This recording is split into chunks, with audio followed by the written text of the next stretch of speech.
Oh, come on if you're ready. Stir yourself. Oh, you realise I'm only learning to do this for charity? Get on with it. Suppose somebody's looking. It's just you and me. Yes, and I don't want that word spreading round either. Don't worry, I'm not going to brag about it.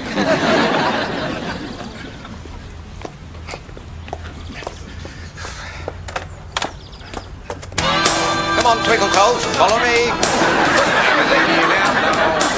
Half Cherokee and Jungle Dog. She's a she's a the village chicken is my pawpaw. He gets his orders from my mama. She makes it home for land. Hey! What now? I shouldn't be faffing about like this. I should be bottoming that bedroom. But it was your idea. Well, it seemed all right at the idea stage. It is just a line dance. We shan't have to get married. Oh!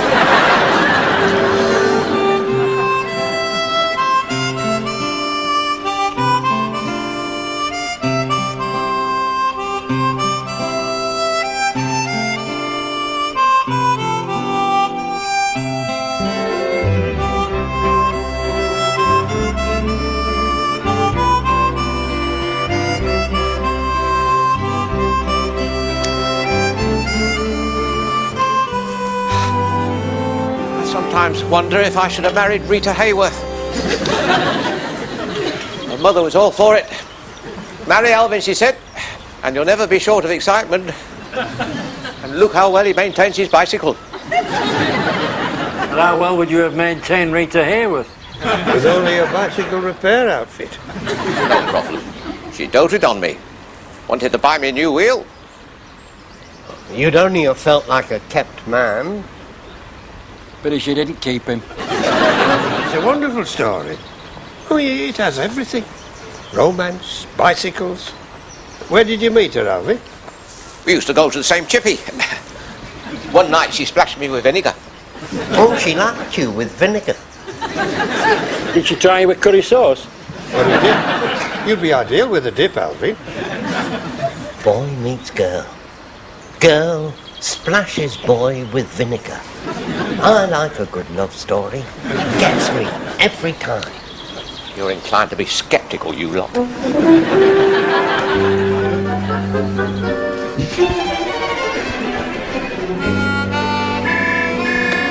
If that's Mr. Teasdale, don't tell him I'm going playing golf. Suppose he asks. Lie, cheat, improvise, think of something. 316.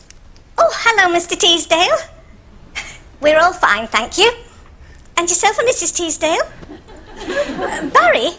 Oh, Barry's just nipped out for a moment. Yes, that's right, it's his day off. What does he do usually? Well, sometimes he goes flying. Not flying. I mean, flying out. Sometimes we both go out.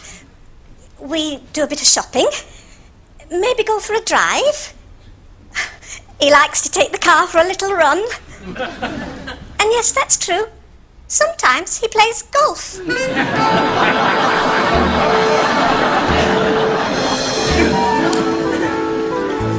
Yeah, the thing about Rita Hayworth was she was just my size. Alvin, you shrunk Rita Hayworth. What did Ali Khan have to say? It wasn't his Rita Hayworth. This was a lass from Macclesfield. Oh, the Macclesfield Rita Hayworth. I remember her not starring in Gilda.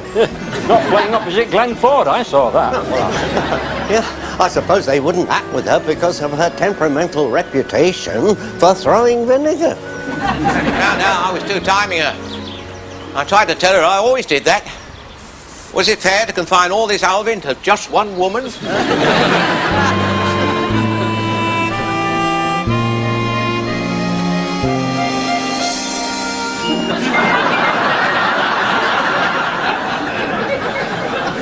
Stare, it's rude.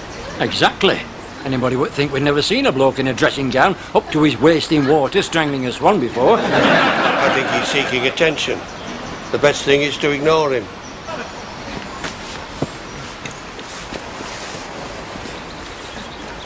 Hello. How do? Am I all right this way for Ilkley? Well, I wouldn't say it's your best route. I don't suppose any of you fellas have got a puncture outfit. He's got a Swiss Army pocket knife.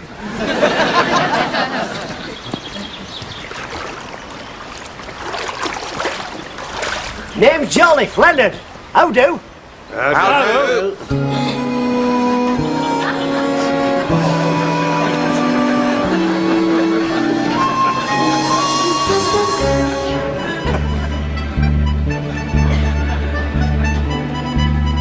There are many people round here desperate to get wet. That's negative thinking. You've got to point out the advantages. Of getting wet? Oh, there must be some somewhere. Think. I'm surprised you haven't come up with some already. I'm better with a customer in front of me than I'm combat ready. Sharpens the reflexes. It's not a customer you need for these things. It's a right muffin. Here's one now. I don't really like picking on him. We're related. Still, mustn't show favouritism. Are you ready to explore the wonders of the underwater world? Is it a bus trip?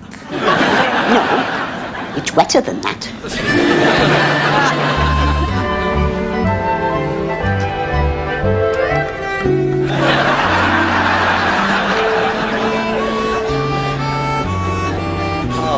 Aren't you a bit old for playing with rubber ducks? A swan boat.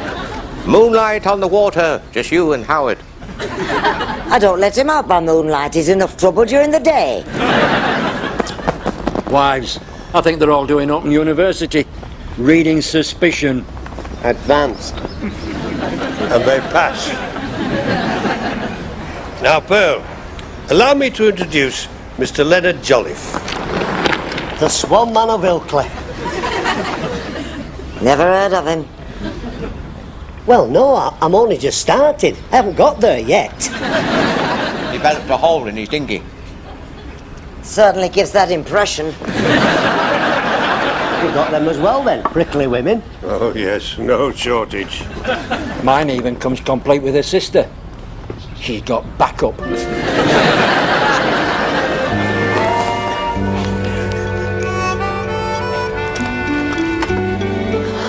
Hello, stranger. Are you waiting for me? For you. For me? A rubber suit? Oh, Howard.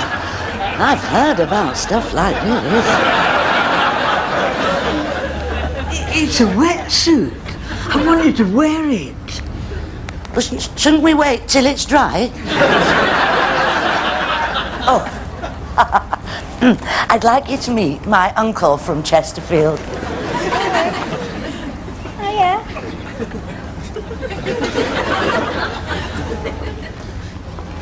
Do you think they suspected anything? Didn't tell him you were playing golf today.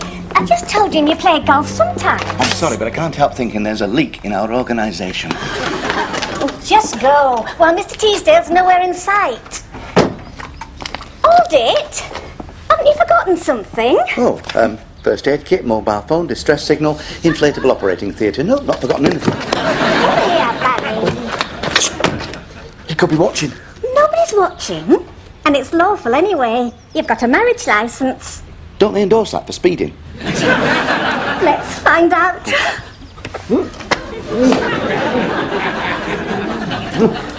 Oh, I should be a bag of nerves on that first tee. For a golfer, that was a great kiss, Barry. They say it's all in the grip.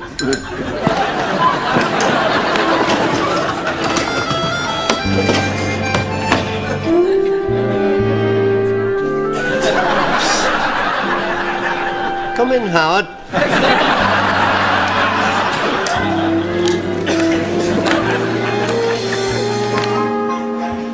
Can I leave these here for an hour, Claggey? Pearl will never understand the urge I have to explore the wonders of the underwater world. I think Pearl understands your urges only too well, Howard. What? Are you alone? Yes, Howard. We are alone at last. Where are the others? Oh, they're out there somewhere, repairing a Swan. Serves me right for asking.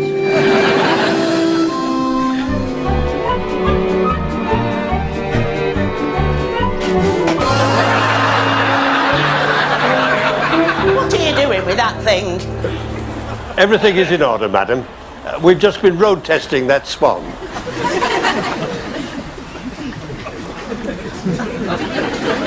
What's he doing in a frock? This isn't a frock, missus. This is the uniform of the Swan man of Ilkley.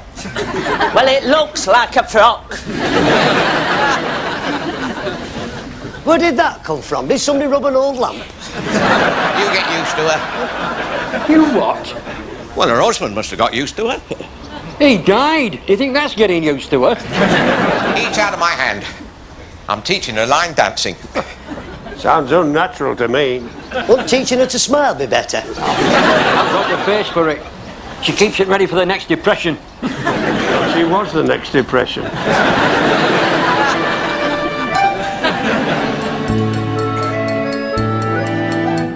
He needs some hobby, a new interest. They help enormously in cases of depression.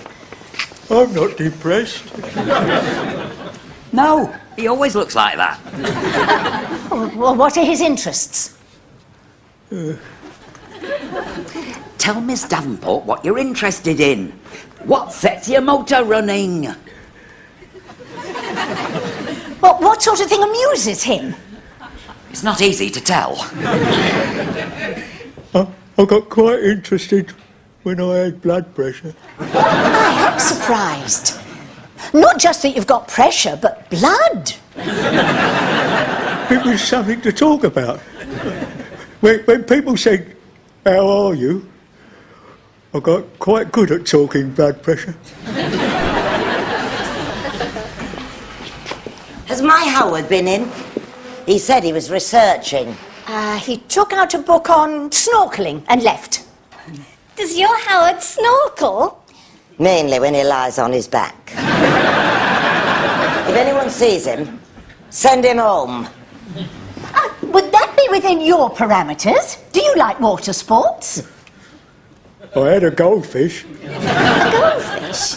Oh, I ate that. People keeping goldfish. I ate it at fairs. Fish in little bags. I loved it. He did. He cried when he buried it. He keeps a fin in his wallet. He gets followed by cats.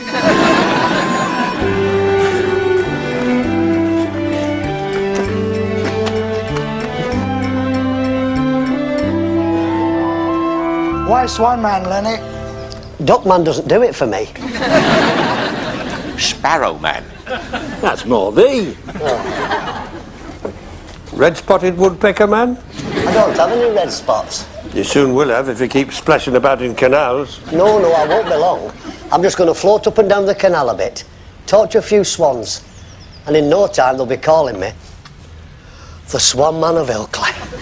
And then what? People in white coats come. And then what is, I'm going to write my autobiography. It's going to sell if it's called The Swan Man of Ilkley.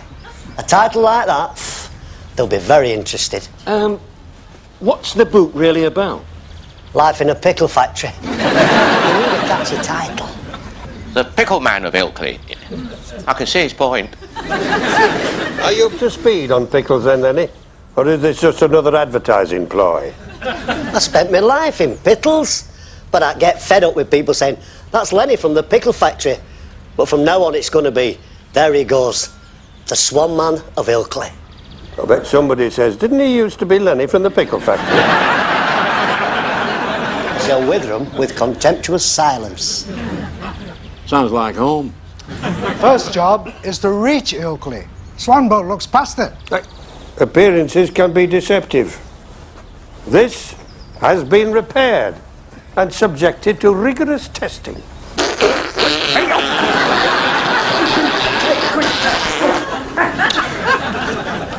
Oh, look at this. A bit big for its size. Which one of you lot is Entwistle? Only Entwistle I know gone Hong Kong. His name's on the truck. Oh, that Entwistle. Gone sick. He'll be sick when he gets back. Sold my missus a right load of rubbish.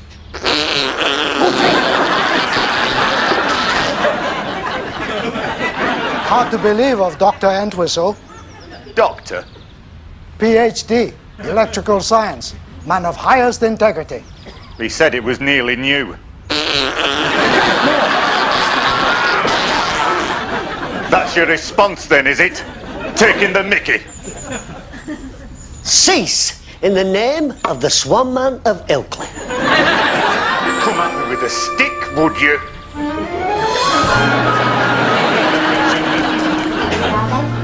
Do they never settle down? Why does Smiler want a new interest at his age? Well, you're doing line dancing. Only under pressure. The vicar wants to get a group going. Oh, I wish I'd never said. And I wish somebody else had never said. I think that's nice, Mrs. Batty. It'll do you good. Are you enjoying it? I am not enjoying it. And I'll challenge anybody who says I am enjoying it. I'm not having people thinking I'm some silly, daft, fluffy-headed bimbo. I don't think you're in much danger of that. However, if you end up going down that route, I'm always available for advice. Oh, don't get her going. She'll blame me. Well, you open your mouth. It's a bit of line dancing. You're not lap dancing. Not yet. But once you get your feet on the slippery slope...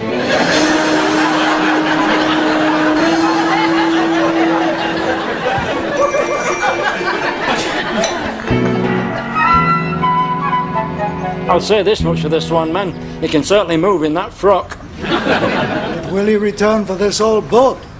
At the speed he was travelling, he should be back any minute. It's a good job that fellow went after him. Saved me having to throw him out. My instinct is to doubt that. But I suppose if you've got the nerve to go line dancing with Nora Batty... I think that's the bravest thing I ever heard. Just need a firm hand. Oh. I told the missus that. I'm going to be mastering my own four walls, I said. Finished up sleeping in the shed.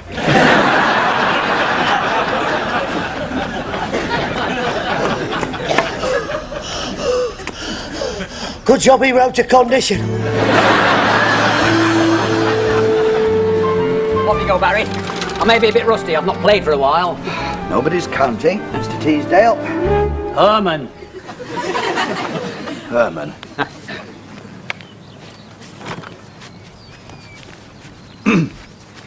Just relax and enjoy. You can be too self-critical at this game. Oh, I'm not happy with this grip. Do you ever have trouble with your grip? Hold on, Mrs. Teasdale. Huh? Oh, all right. No point being too serious. It's only a game. I didn't mean that.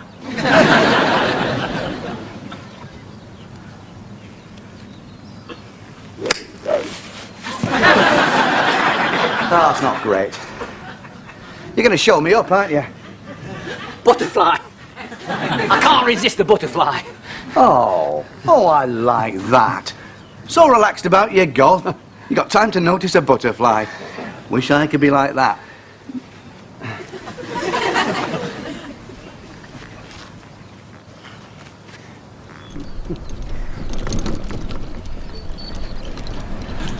Why don't we let them play through? You're a gentleman. Hey, if you can't take your time and enjoy it, what's the point? Will Smiler be any good at it if he finds a new interest? I bet it wasn't his idea to find an interest. I can't imagine him showing enough interest in finding an interest. If you're not watching every minute, they find their own interest. Well, if you can't beat them, join them. They asked Smiler in the library what he was interested in, but he wouldn't say. No, mine won't either. He looked confused. Just like Barry if you ask him what he wants to eat. But at least we discouraged Smiler from getting another goldfish. I can't stand cruelty to goldfish and bullfighting. Although I must admit, bullfighters have a prettier uniform. That's about the only excuse that Howard's not come up with. I'm going bullfighting. Do you think there's any danger? Not really. He'd lose against the goldfish. Are you sure that talking Smiler out of a goldfish was wise? They'd make an ideal couple. I don't believe you should have a pet unless you can cuddle it. At least that's always been my working principle. Isn't there a danger of wearing them out? I hope nobody thinks that's why Howard's less than huge. Did Miss Davenport find out what Smiler might be interested in? Country and western. He likes cowboy music. He's always wanted to sing with a horse.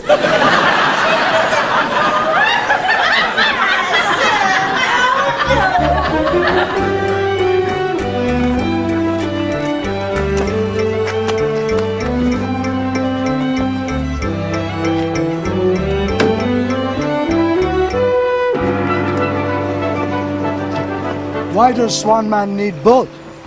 You've got to advertise. Image is everything. You float up and down in this, they're going to notice, aren't they? Why does Swan Man need boat that sinks? Sound as a bell now. Floats like a bell. Is that encouraging? You're only going to Ilkley. You could get to Norway in that. The Swan Man of Norway? I don't think so.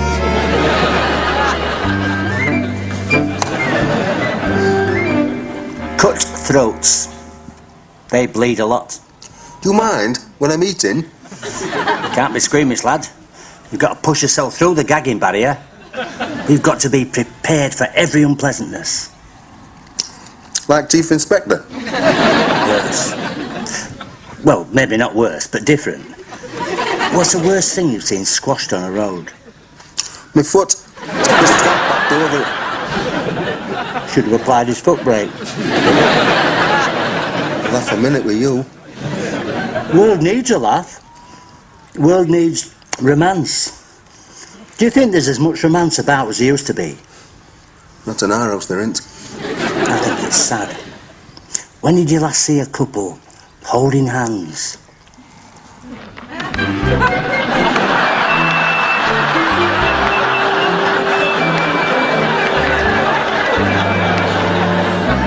Right, press her down. Check for bubbles. Bubbles, true love. I like it. You really did enjoy your time with the Vice Squad. I used to know her, Bubbles. She was a stripper. I never knew a stripper. I used to work with her. Alvin was a stripper? Not many people know that. Not many people want to know that. And now you're working with another Bubbles. Lucky Alvin. She was a paint stripper. The former Mrs. Truelove could do that with her tongue.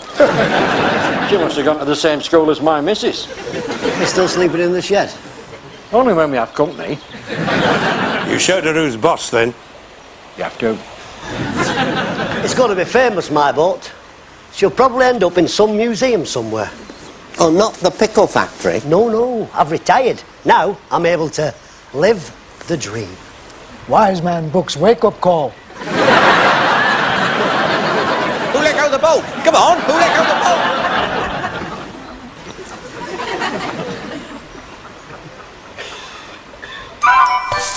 Right, now, grab hold of this, Alvin.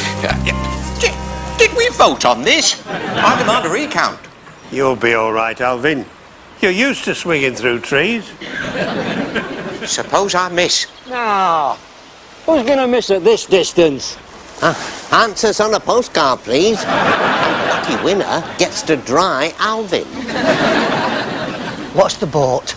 Donut the boat. Of course. I'm really touched by all your concern, Lenny. You'll be all right, Alvin. I planned these things down to the last detail. Oh, I don't like that word last. Do you, Alvin? I mean, if you're going to do dangerous things, the last word is the last word you want to hear. Stop cheering him up. You're undermining his brave and daring, what's the word I'm looking for?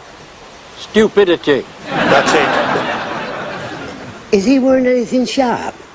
He's had no connection with anything sharp for as long as anyone can remember. Here, off you go. Right, now then. 1, 2, 3, go!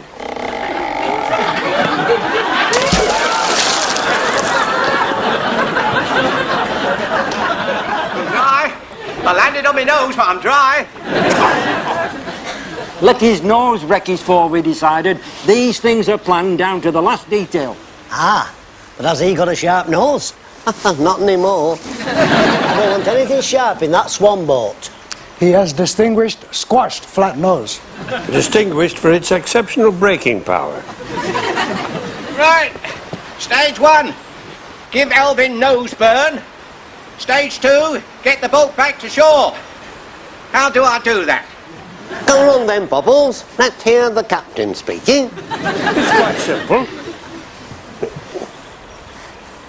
Here, catch this.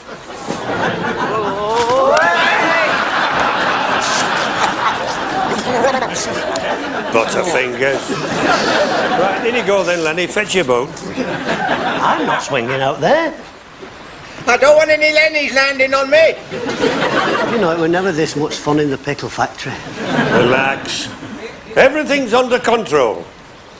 This is a well-planned, truly in the yard operation.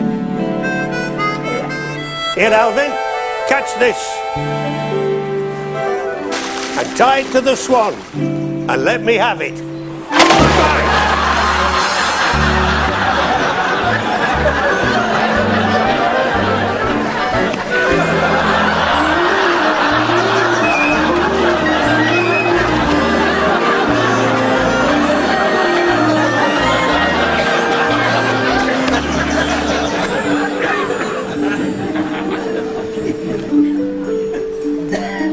Give us the rope then. It's going fine. Can you catch, Lenny? Never dropped a pickle.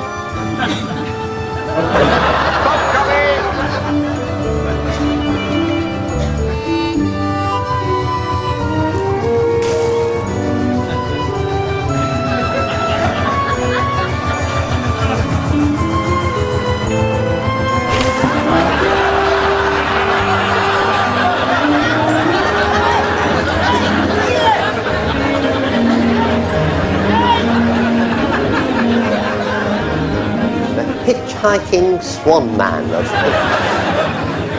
He'll get there in no time. You want to bear right after Otley.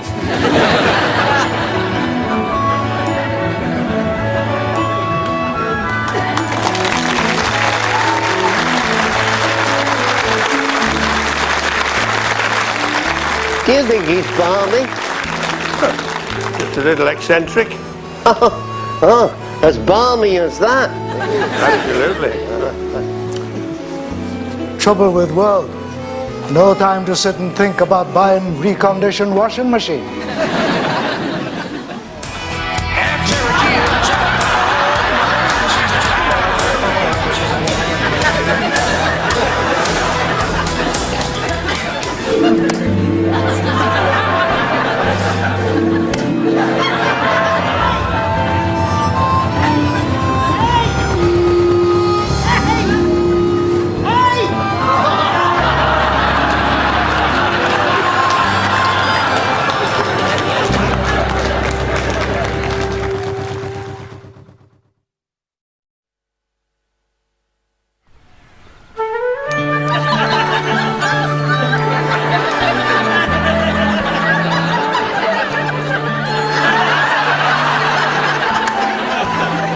It's a while since I did this.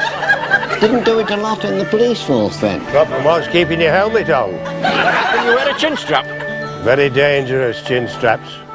A person could creep up behind, grab your helmet, start pulling back, and there you were, being strangled. Did it ever happen to thee? Fairly regularly. Ooh, sounds a bit rough. Where were you stationed? It wasn't at work. It used to happen at home. It was a former Mrs. Truelove. As soon as I came through the door, wallop, grab your helmet.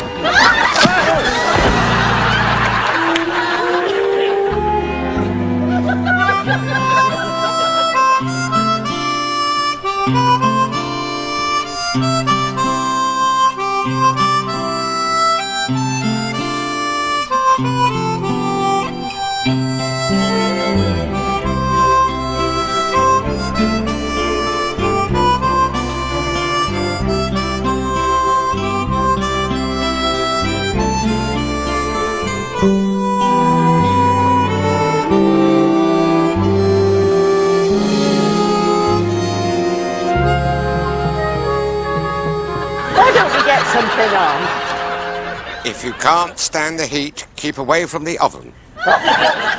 You don't see me parading outdoors in only me nightie. Only? I've seen it on the line. You call that only? You need planning permission for that these days. Talk about a granny flat. You should be wearing flannelette at your age.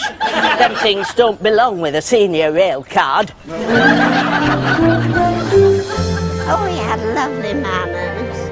But then he was foreign. How foreign? In some respects, very.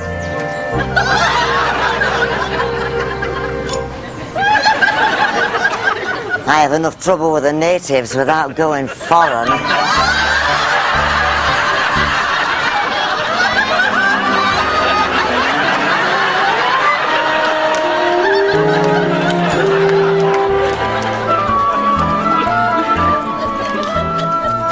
I'm teaching him a few card tricks, improving his social skills. He'll be in demand at parties. Top hat, tails, wrap it up his sleeve. You need one of his jumper to put some life into him. Old-fashioned. He should try something different. Maybe juggle 3 washing machines. I could supply. How to shine at parties. That's always been my problem. How do you take a bow and arrow to a party? The question that springs to mind is, why would you want to take a bow and arrow to a party? In case somebody asks, is there anybody here who's good on the bow and arrow? Ask that a lot, do they? I've heard them asking if they can play a musical instrument. Ah, there's your cue then. You leap up and shout, I can play the bow and arrow. And they can hum along with it. Yeah. It's no good if you haven't got one with you. Oh, it's a spur of the moment thing. You've got to catch them whilst they're in the mood. You know what they're like at parties. Ugly. Ugly? I don't know why. I just know the one who gets you in a corner, always ugly. They get better as the night goes on.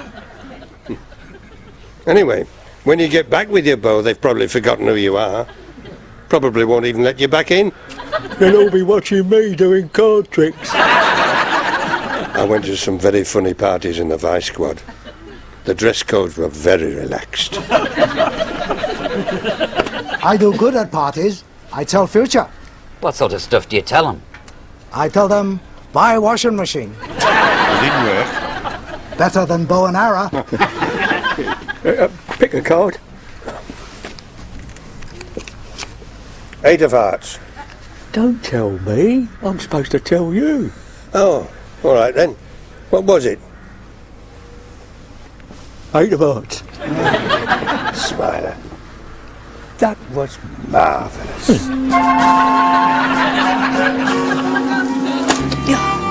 I sometimes wonder if you two really look like the kind of executive smoothies one expects to see behind the modern business handcart. Oh, give us a chance. He's learning card tricks. I'm going to be in demand for social occasions. But will it improve his style business-wise? The trouble here is we're not looking like a slick, modern operation. I think that's fair comment. Your handcart's past it. Look who's talking.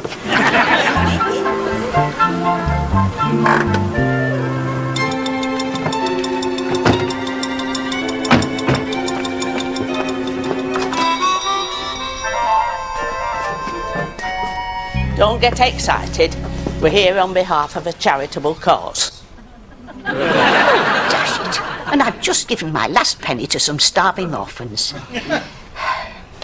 She thinks on her feet. You got to give her that. I always found that things got trickiest when you're off your feet. Oh, did you spend much time being ill, Auntie Ros? It's right about now your mother would say drink your coffee. I wouldn't say I was ever really ill, love.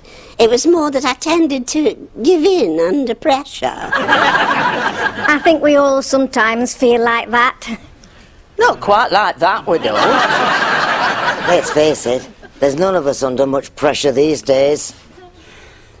But what about when you were courting? Oh, your Sunday best had to last. There was no way you could afford the wear and tear of more than one steady boyfriend.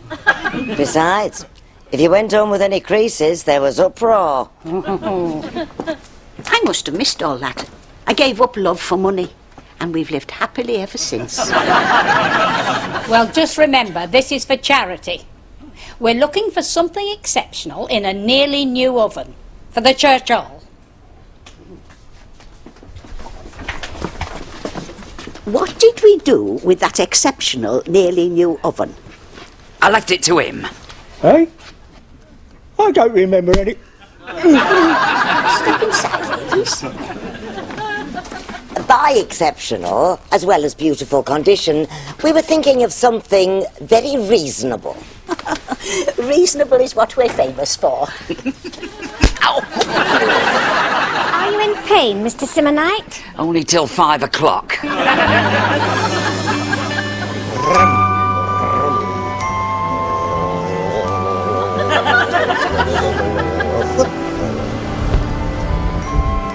No, I told him I've done it. Personally. More than once. I swore an oath on the Gardener's Weekly. Well, there's no arguing with that. Well, it was all that was handy. He must have believed you after that. There's no messing lightly with the Gardener's Weekly. Not him. Not old McDermott. So, how are you going to convince him? I'll prove it. I'll repeat the experiment. Old McDermott never believes anybody. I'm surprised he doesn't put his talents to some use and become a policeman. He'd have felt right at home. His wife's built like a police station. The man's unreliable. He once promised me 300 marbles in exchange for Lucy Templeton, and I'm still waiting. I only had a catapult and a white mouse. How come you had a Lucy Templeton? I won it from Coggy for holding your breath longest. Ah, well, as long as it was all legal.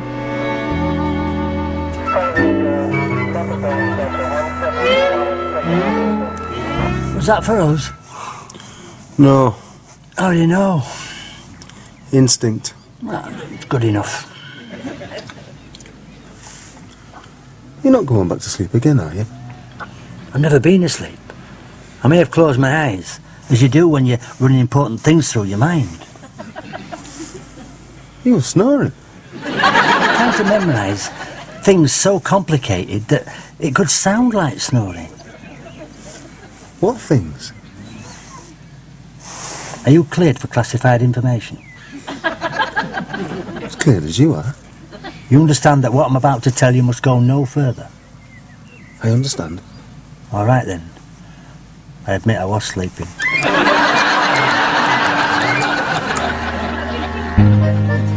Well, now you've seen it. Did I lie? Is it a fine, nearly new oven? But it's your oven, from your own kitchen. You can't take the woman's oven.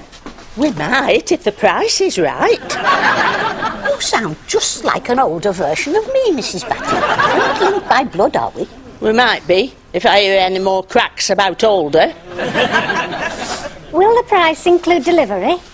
Ye gods, we're all related. It's a family reunion. Just remember, this oven's for the church hall. So think of the number you first thought of and halve it. You'll be storing up treasure in heaven. But at what rate of interest? Regardless. It's them orphans I gave my last penny to, isn't it? They've been talking, telling everybody what a soft touch I am. All right, I'll throw in free delivery.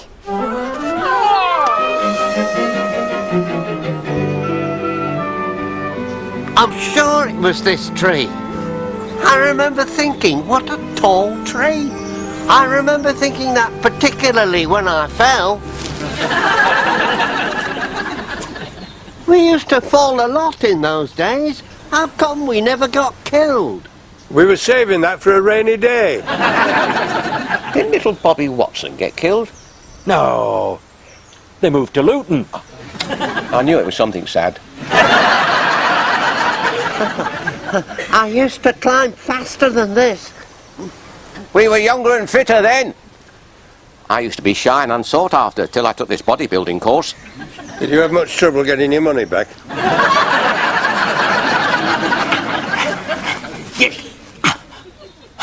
Yes! Yes! This is it! This is the tree.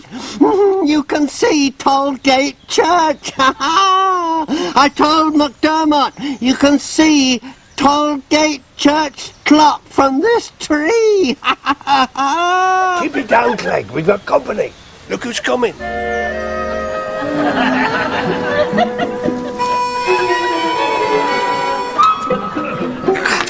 It's where young people often used to come in those days. Young people? Oh, Howard, it's not everybody who realises I still fit into that category. Oh, Cleggy reminded me. It's such a nice, quiet spot. It is quiet. Cut off, remote, isolated. It's a good job I'm confident that you'll behave like a gentleman. Haven't I always? Every single time.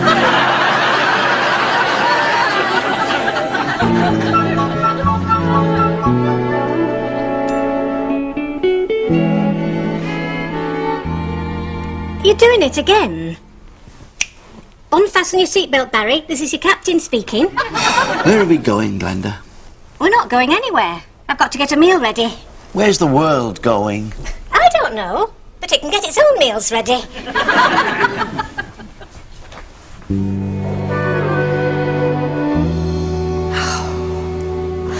Alone at last. It feels very like it. Once she's alone at last, a girl can't help wondering what comes next. Well, I thought you might have some ideas. See, all my planning goes into getting us alone at last. You should have said. I could have brought some embroidery. It's years since I've done any embroidery. A mutual interest. I was always torn between needlework and becoming a wrestler. A flyweight, of course. So those are the options. Needlework or wrestling. Well, since we haven't brought any needlework. I'm not sure it would work without a referee. I shall just have to trust you, Howard, not to cheat. If you could help me down from this tree, I'd be available to insure fair play.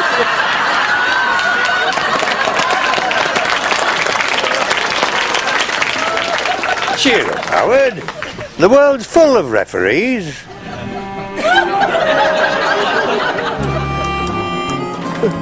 It's too steep. For two grown men, your muscle and my brains, give over.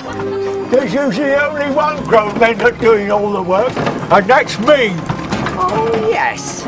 Am I detecting a tone of resentment? Is this what I get after smothering you with care and attention? Who takes all the management decisions? Who keeps you free from executive stress? It's too steep. It's not too steep. Trust me. Now that's a management decision. There aren't any brakes, remember? I'll be the brake. I'll be at the front, won't I? Taking the weight and keeping it from going too fast. Are you sure about that? That's what management's all about. Being able to see your way out of any problems. Let's go! Wagons, roll!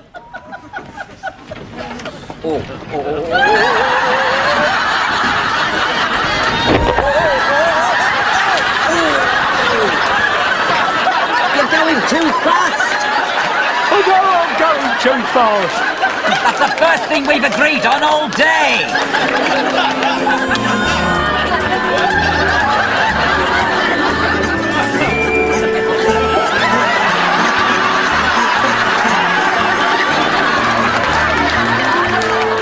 That's doing well, Alvin, for a short bloke. This is easier than staring at the stuff on Nora Batty's clothesline. We can understand that. But is the staring compulsory? You try not to, but it draws you like there's some terrifying presence behind it. I've taken to drawing curtains and wearing dark glasses on wash days. Save your breath for blowing your pudding and helping me. What's Cleggy doing up there, anyway? Yes, I was wondering that. And you don't always like to ask. He wanted to see Tollgate Church clock. Why doesn't he buy a watch like anybody else? I heard that, Howard. Does Pearl know about the wrestling? Don't you dare! A gentleman would only eavesdrop in the strictest confidence. I'm sure it was only a momentary lapse from his interest in embroidery. We'll be doing several laps if Pearl finds out. What's he going to do when he gets here? I mean, is he any good at helping people down from trees? We'll find out, won't we? I'm Alvin, rescuer of people up trees. Fancy sending Alvin. He volunteered. Well, there you go, you see. He's an idiot. I'm Alvin, idiot and rescuer of people. If that's his idea of getting people down, I'm staying up here.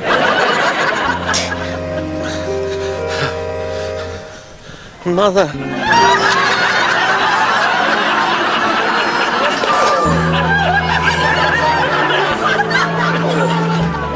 You wouldn't think he got so much speed in him. It was just a blur. He's well known for being a blur, aren't you, son? My knees are still shaking. I'm surprised they're not red hot. Does he always fly about like that? It's his nature to push where few have gone before. I was trying to go slower. Something that he normally does very well. No, to the left. That one's nearly as fast with his mouth as the other one is with handcart. That's it. Both bear watching. Oh. I wonder if this is just the tip of some giant criminal enterprise. One oven? One handcart? Just a tip. I'm not saying we've got as far as Mr. Big yet. Do you realise how long people are dead? Not just long people, short people are dead too. We spend enough time thinking about the big questions. Do you want mash tonight or chips? Chips. I'm going to begin, Glenda. I'm going to start thinking about the really big questions. Who's that coming out of number 23? Oh, that big a question. I thought she was brunette. She is brunette. That's not her. She could be just a friend. Well, she doesn't look like just a friend. She looks like somebody who shouldn't be there with all that makeup on when his wife's away. We've no evidence for thinking that. Oh, really? What do you think she might be doing there? Maybe his wife asked her to keep an eye on him. You really think she's the kind a wife would pick for keeping an eye on her husband? I mean, I can see her with an eye on somebody's husband, all right, but she'll be doing it without being commissioned. Maybe she's been baking for him while his wife's away. She looks like a baker to you. How can you tell at a distance? Barry, wives are born being able to tell from a distance. She could be selling something. Right. And don't ever let me catch you buying. She could be his sister. Now there you've got me. It's true. She could be his sister. That looks nothing like him, that we've never heard about, that only comes when his wife's away. Glenda, you are getting really suspicious about this, about a neighbour. One who not only keeps a clean car, but is a golfer. You think either of those activities guarantee his good behaviour? They're pointers. I keep a clean car. I am a golfer. They're not the things that give me confidence in you, Barry. What then? If you ever feel guilty, you turn beetroot red. If you're misbehaving, I couldn't help but notice.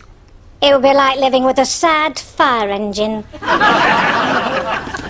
I still say she could be there on business. When you get back from Disneyland, Barry, just let me know what you want for tea. Maybe she's his secretary. He's a travelling salesman. Lucky she found him in then.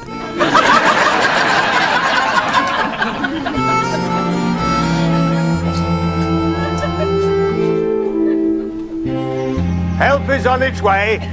Keep your spirits up. Sing us something. Alone at last? It was just our timing that was off.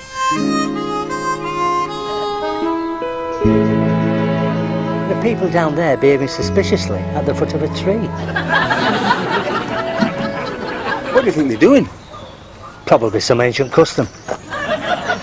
Behaving suspiciously under a tree? They probably don't call it that. They won't go about saying, let's go and behave suspiciously at the foot of a tree. They'll have some ancient name for it. What kind of thing could they be doing? We're talking really ancient here. 10 to 1 it's some kind of pagan religious ceremony. I thought they were mostly chapel round here. Oh, it's older than that. They hang on to their ancient customs forever in these country areas. Such as? Human sacrifice. You think they're still doing human sacrifice? Well, they still have that three-legged race on a Pancake Tuesday. How old is that?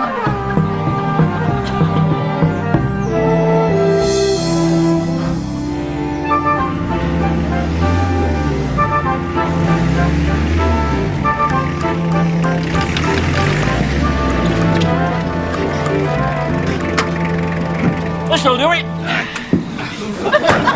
Who's going up this time? I've got no head for falls. He's my neighbour. I'm going up. Oh, Howard, you will be careful. Tell this young lady, whoever she is, yes, I will be careful. Yes, he will be careful. You're not sending Howard up. He volunteered. Well, there you go again. How can you trust anybody like that? Right. Now, this is your safety net. Can't go wrong, Howard. Did that sound convincing to you? I'm not sure it sounded convincing to me. Now, if you fall... Don't say that. I should hate that to happen. Even to a comparative stranger. Nobody's going to fall. We'll all be on the end of the rope.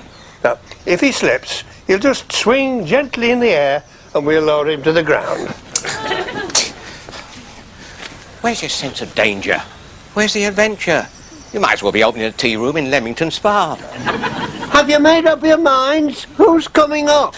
I am. He is. Oh, great. I can understand that Tarzan's not available, but really... He's not going to carry you. He's just going to watch where you put your feet. Would someone escort this young lady to safety? I'd hate to fall on her. You never give that impression. That's to me.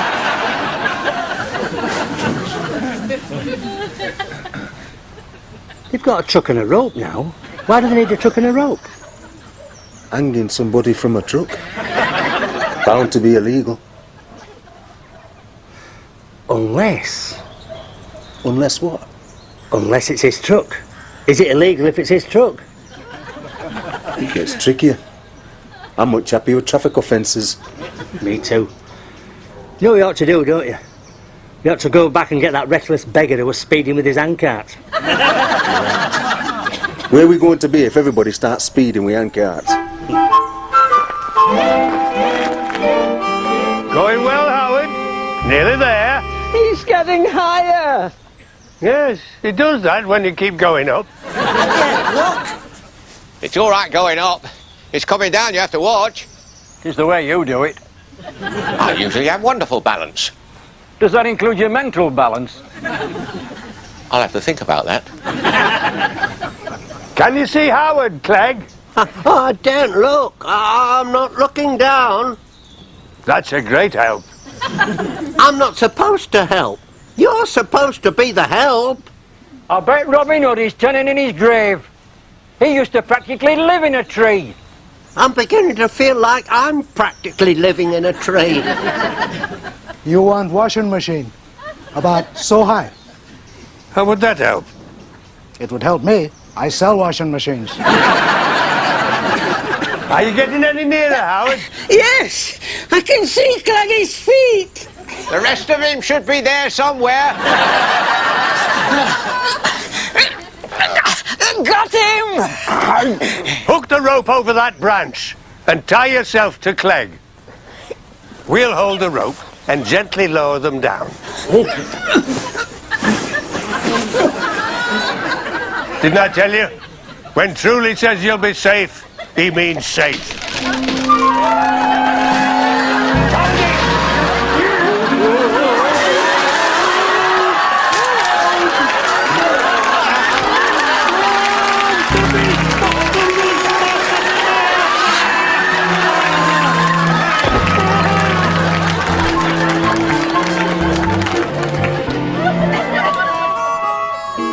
another book lover.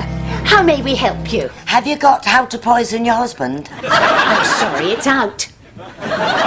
Anyway, there's a waiting list. Good heavens! A reading rush? We want a book on the law. Oh, we have several. Oh, we have several.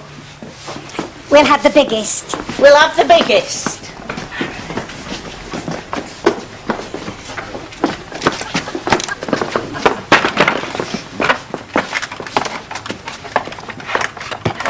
Oh, we don't want that much. We just want to know how an oven can get a speeding ticket. I'm not sure that old McDermott believes me even now. Oh, didn't you tell him you'd just been up the tree and checked it? I told him, you know what he's like. I think he invented suspicion. Probably nicked the idea from my missus. When I fell from the tree, I had this ringing noise in my ears. Now it's a siren. That's his underpants.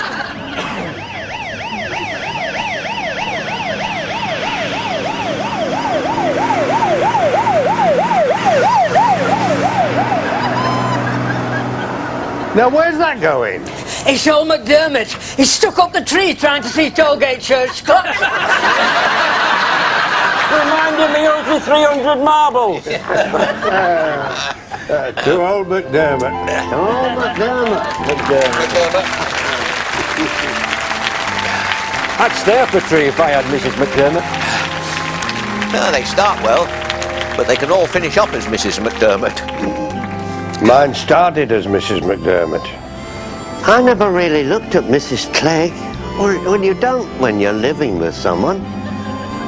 You wake up in the middle of the night and you take it for granted who's lying beside you. Ye gods. I better check.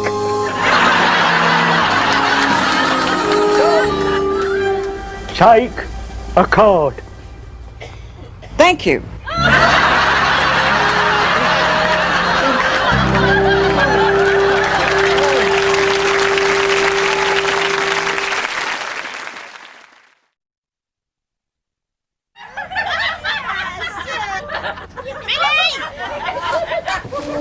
Dad's looking for a female companion.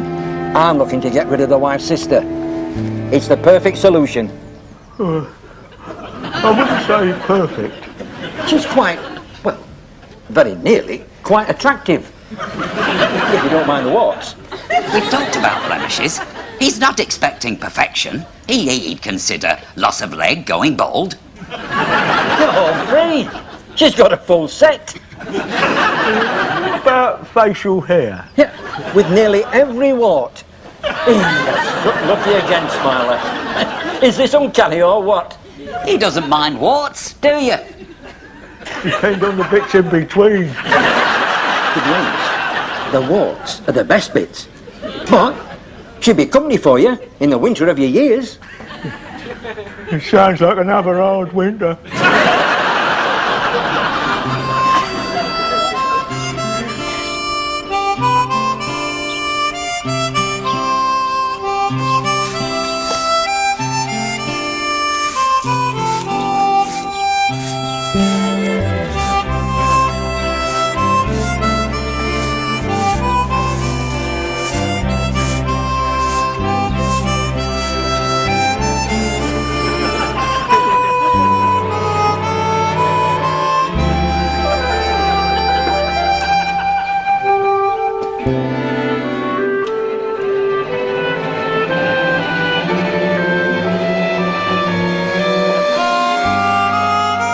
Don't forget your jacket.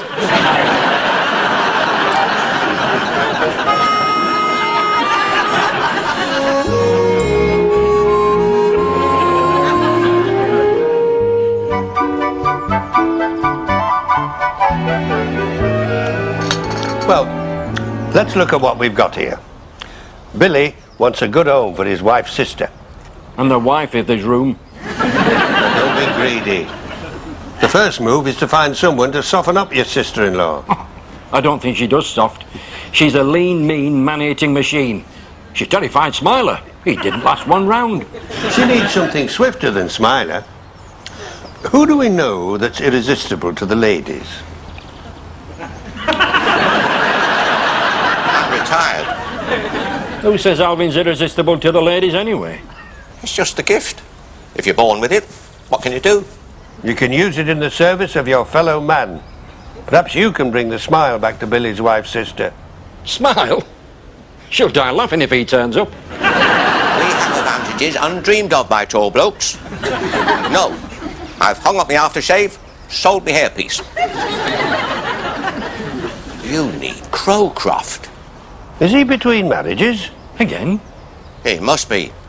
He's doing his flower arranging classes again. That's where he pulls all these old birds. Let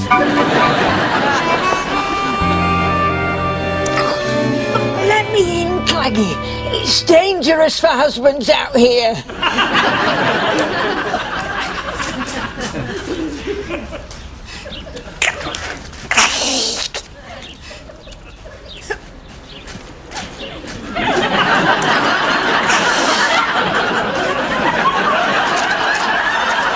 Beckham comes darting down the line, passing 2 defenders. How long's it been like this?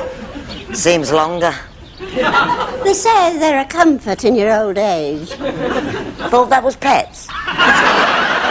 Oh, that does sound more plausible.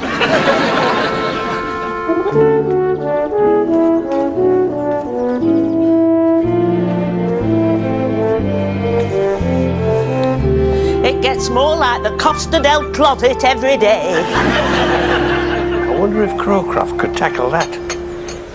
Never mind her. I want to book him for my problem. I know. But what a wonderful training exercise for him. If he had to sharpen his skills first on Nora Batty. Let's do it. I need someone to distract her attention from me.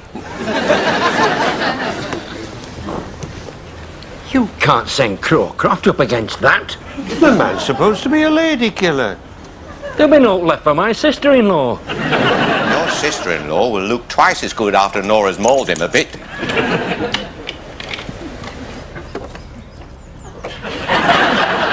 Have you nothing better to do than keep staring at people? There's a cup left in the pot if you care to join us. I don't think so. Nora Batty lounging under a brolly with 3 men. My lips will stay sealed, I promise you that.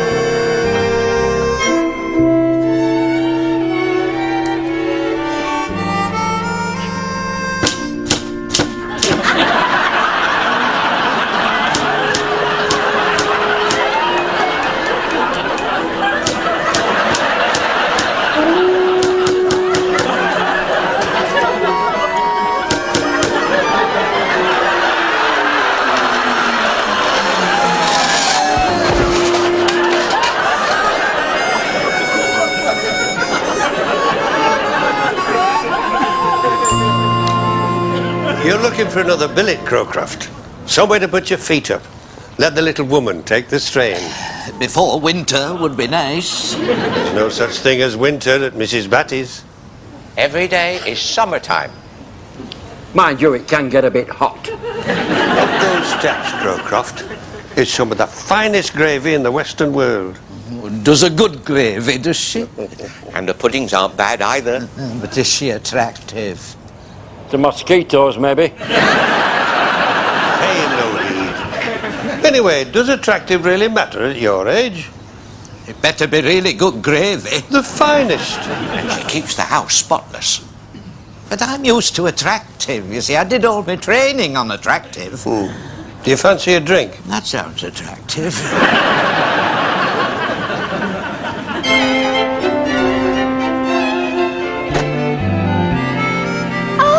The boys in blue. What adventurous and, dare I say it, romantic lives you must lead. We've just been looking through a dustbin for evidence. We washed our hands. Heavens. Did you find your evidence? Aye. covered in sardine paste. I thought it was crab. Mine was sardine. The green bits were crab. How could you tell? Police powers of observation. We did the fish paste course at Police College. That's everything but anchovy. But they're going to let us retake anchovy. Can you stick this where the good citizen can see it? Yes, of course. What wickedness has he wanted for? He looks a brute. That's a chief constable. Brutes are all business. You get used to putting your life on the line. I'd love to hear your stories. Official secrets. National security.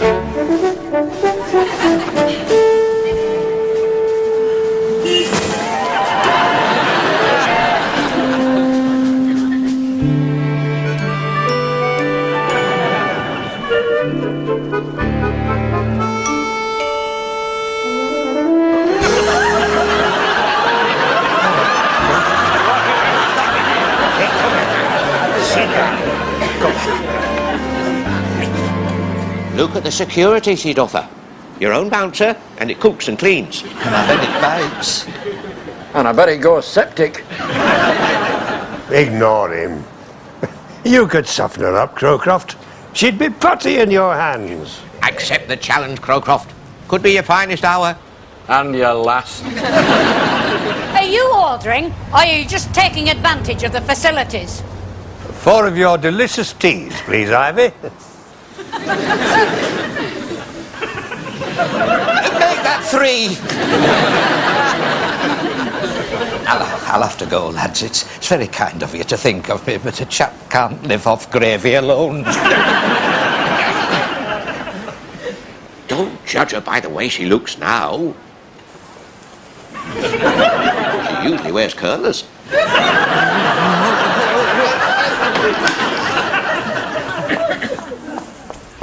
Is that him that does the flowers? So I believe. Although I think he may have just lost a few petals. Of course, I've never been married. Well, there's no of course about it. You must be exceptionally quick on your feet. I never knew I had a husband until he went back to his wife. It must be wonderful. After a day's work, knowing there's someone waiting. For his tea? And a shirt ironing. I bet you wouldn't exchange it for a lonely single life. Oh, can you exchange it just like that? All the library service is improving. It used to be just books that you could exchange here.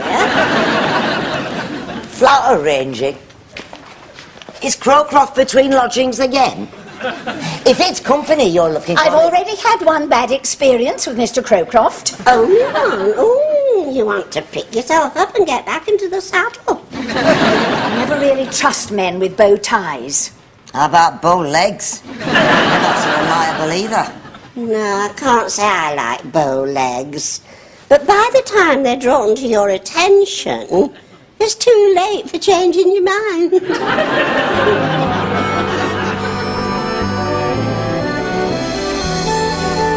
I think it's very rude when people speak so low you can't overhear. I hate it when customers whisper.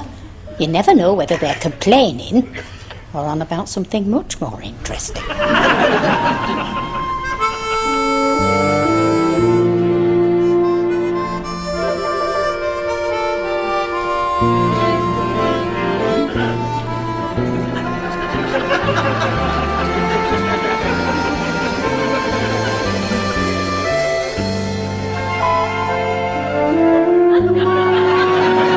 Pull up a chair, Mrs. Batty.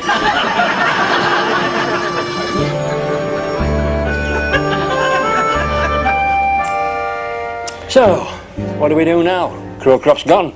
We've lost him. He was nearly there. One final push and we'd have had him. We forgot Nora's fruitcake. Is it any good? Any good? If she were of a more seductive nature, there'd be people leaving home for Nora Batty's fruitcake. OK at supper time, but what about after? You'd have to shut your eyes and think of breakfast.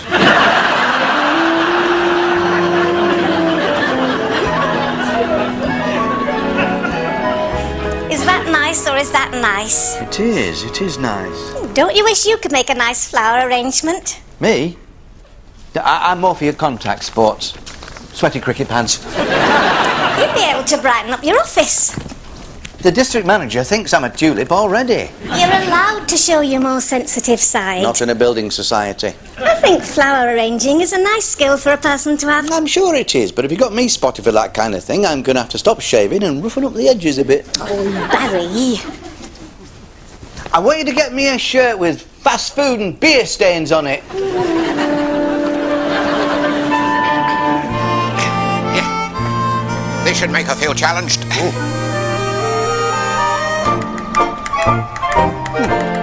Passable. Not bad for shop, Walt. You think fruitcake's going to make all that difference to Crowcroft? Not just any fruitcake. Have you ever tasted Nora's fruitcake? A recipe with origins lost in the mists of time. Why do you think the Vikings used to come here? Looting and violence. I thought that was Manchester United. Only on Saturdays. Weekdays it was the Vikings. But they only used to pretend they came looking for looting and violence. Did a good pretend, didn't they? That was only their cover story. So they could go back home, swaggering about how butch they all were. The truth is, what they really came for was fruitcake. Never mentioned in the Viking histories, though, was it? Eh? No, because they'd eaten it all before they got back home. A lot of pull on an empty stomach. It all began when some big Viking came roaring down that hill over there, looking for women. At first he was disappointed they all looked like your missus. That I can believe. But then he discovered their fruitcake. What have you got there? Oh, Alvin is kindly introducing us to this truly delicious fruitcake. Sets very nicely on the palate. I didn't make it, but I can recommend it. Feels a bit dry. I wouldn't say dry. Ooh, you must have had a sad upbringing.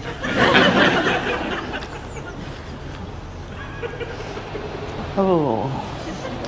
Wait here. I'll show you fruitcake.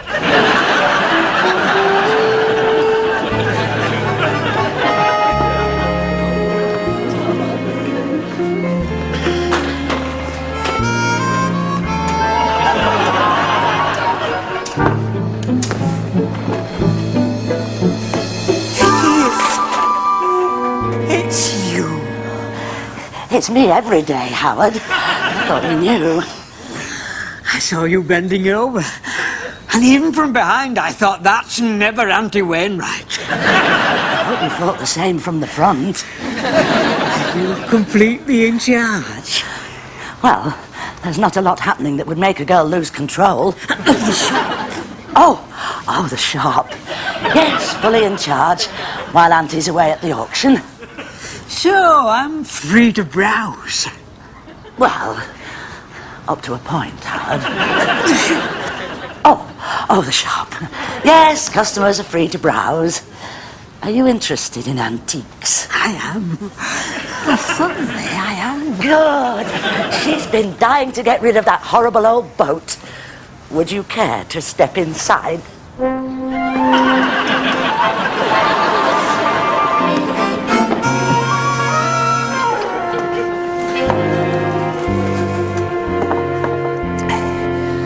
What have you got there? A secret ancient substance. A very powerful love potion, guaranteed to bring results. You can ask the ladies. I'm pretty magical as it is. I don't need stuff like that. It didn't do the old man of Gomersall any harm. 17 wives. 17? Counting near misses. Just before he died, they asked him what was his secret. What is it? It's witchcraft. That's all I'm saying. I've been warned. When he takes the lid off, keep well back. One whiff up the unprepared nostril, you're a slave for life. Never mind the advertising. What is it? A secret handed down through the generations. Forget your magic mushrooms. People come back disappointed from Tibet because they failed to find something like this.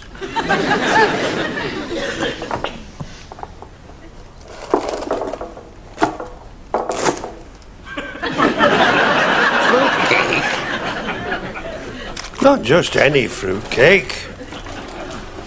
The lost fruitcake of the ancients. Stonehenge was raised in honour of it. The Egyptians never discovered it. It owes nothing to the wisdom of the East. The Chinese disregarded it because it wouldn't go bang.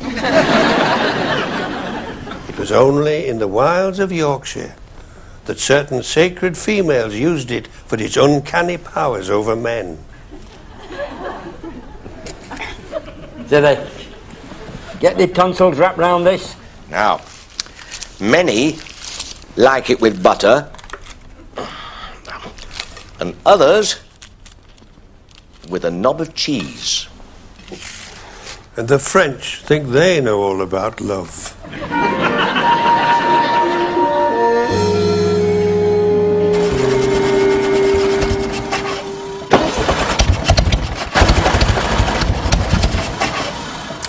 Could be warning. Some mysterious power saying, go no further. Maybe accident. Or could be this is just a clapped-out truck. And also a possible explanation. Which one of you has gift for mending motor vehicles? I'm more your literary artistic type. I always rely on our Eric. He's the mechanic. Good. How long before your Eric could be here? Quite a while. He's in New Zealand. We're nearly at the top. You push, I'll steer. You can steer? Well, look at it this way. I'm closer than New Zealand.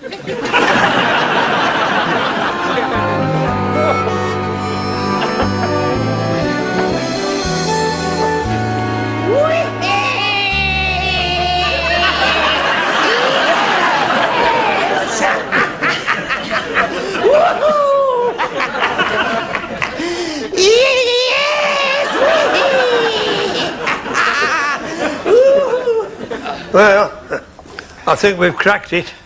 He liked her fruitcake. He likes his pop. I don't know whether he's dizzy from firewater or fruitcake.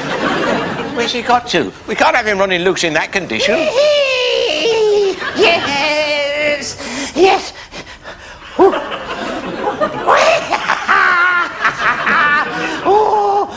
yes! What condition?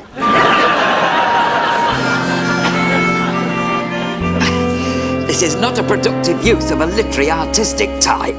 I always found it to be fairly pushy. Oh, now it's all coming out. Is Auntie sure she released handbrake? Handbrake? Release handbrake! Oh, these things are tricky. No wonder your Eric went to New Zealand.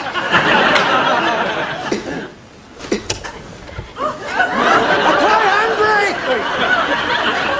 Apply handbrake! Make your mind up. I can't help wondering why I'm going in this direction.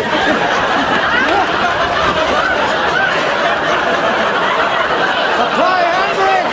Oh, this handbrake mad. I daren't take my hands off this wheel.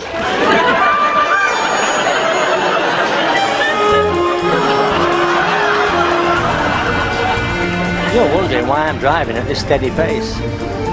No, I'm not. I was wondering if Einstein's revision of Newtonian physics will itself be revised at some future date. We did that yesterday. I'm driving steady because I love the effect on drivers behind us who get nervous about passing a police car.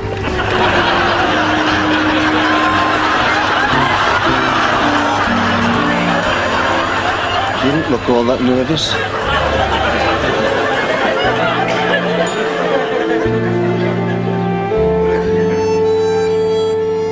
All right. What are you up to? I'll have a lie first, then we'll get down to the truth. Scouring the town for some little gift for the lady in my life. I'm glad it's not for me. Of course it's for you. I was thinking, what would Pearl like? And there it was. Is that what you think of me? An old battleship? It's a genuine antique. And you'll find it floats. If I find out what put that smile on your face, we'll find out if you float. No scratches, people, please. All scratches to be reported to the management. And what's up that poor old lady, he says? I didn't know she was mother of Attila the Hun. More like his age.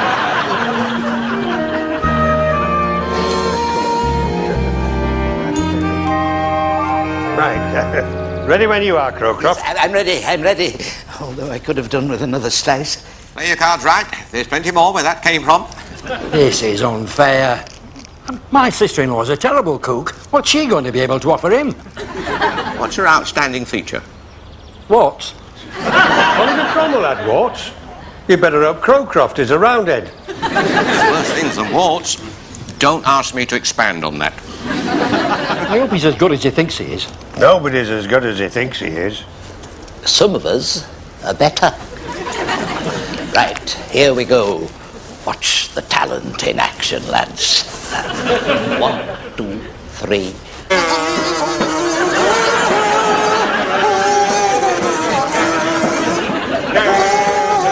Bit less volume now, lads. I want her to catch every golden word.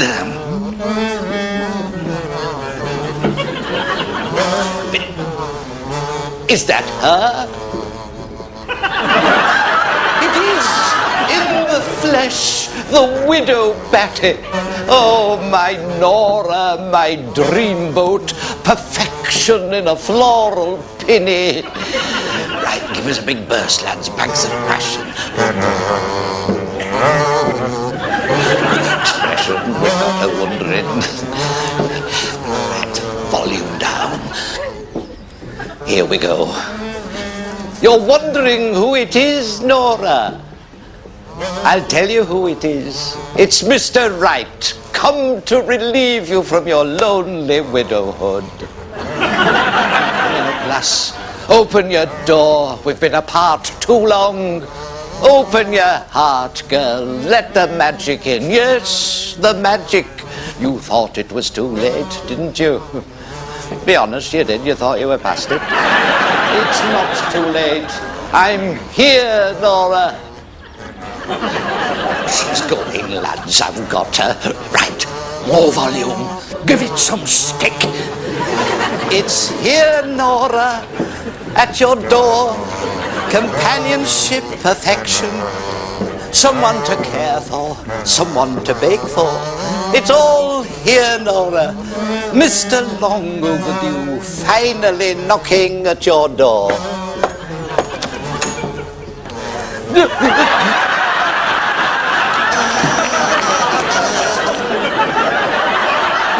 it inside.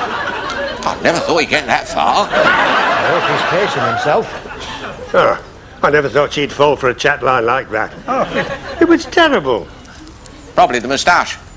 They like a moustache. You can't call that a moustache. It's more like a dead eyelash. We're out of there in 2 minutes, that's it. I'm giving him up for dead. Or even worse.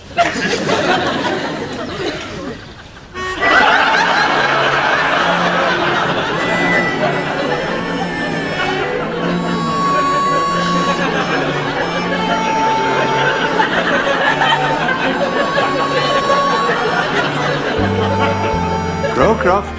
I'm sorry, I'm a stranger here myself. What happened up there? Have you ever been really terrified?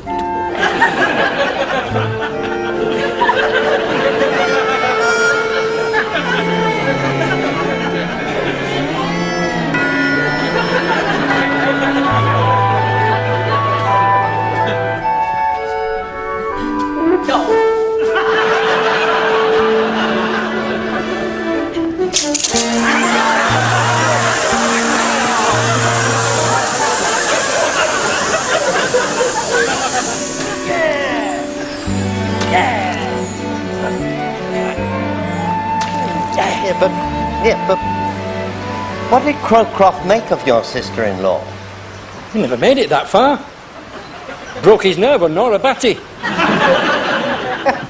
You sent him up against Nora Batty? Oh, we gave him every chance. We were playing Moon River. I was playing Moon River. I don't know what this lot were playing. You wouldn't get past Nora Batty's first curler with one Moon River. So, I mean, how is he? Well, he was looking much better when he said goodbye. Goodbye? Where's he going? Into a monastery, he said. In Peru. Maybe it's nice in Peru. Maybe there are no warts in Peru.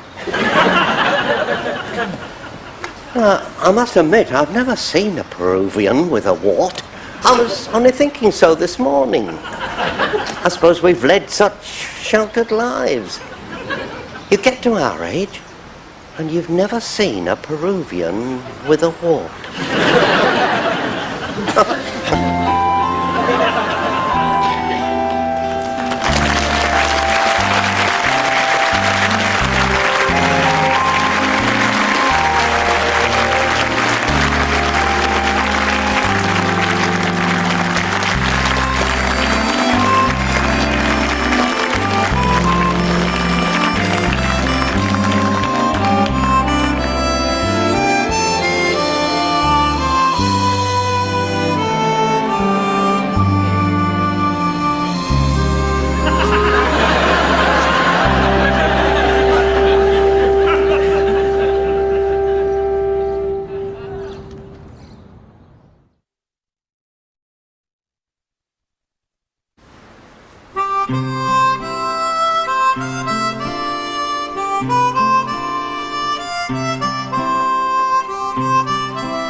Volta of rivers! Don't look. It only encourages him. I've never seen anybody with a firmer hold on stupidity. Why do they settle here?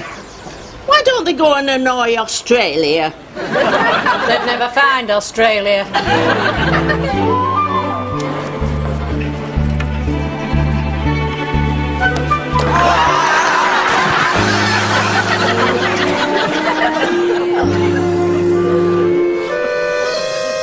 Is romance dead?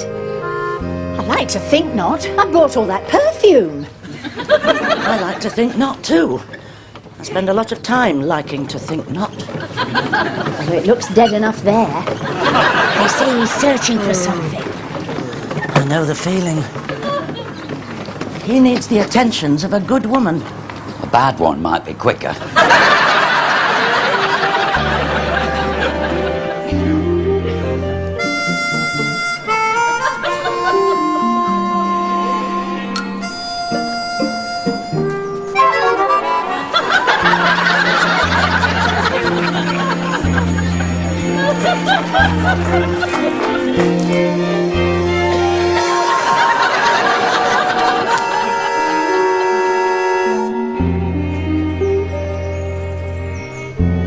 I turned me back and you've gone.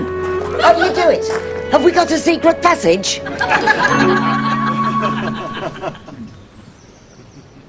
So, don't disturb him. But it's peculiar. You think he's peculiar? Oh, come away, peeping in people's houses. Suppose he needs help. Well, why should he need help?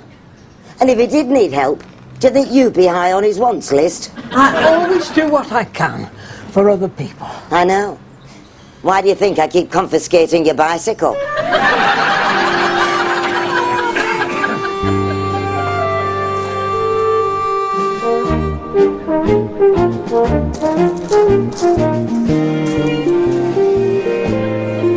Am I late? Is the show started?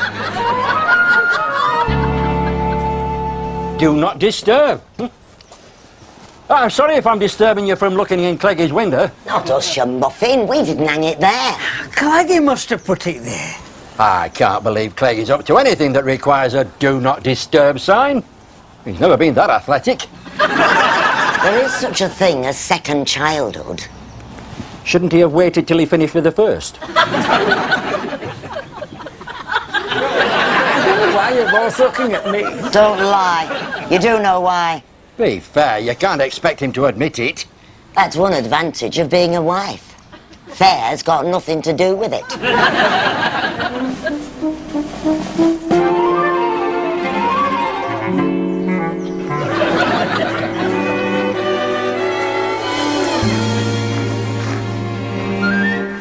Years in the Vice Squad have taught me there are very few things worth peeping at. And that's one of them.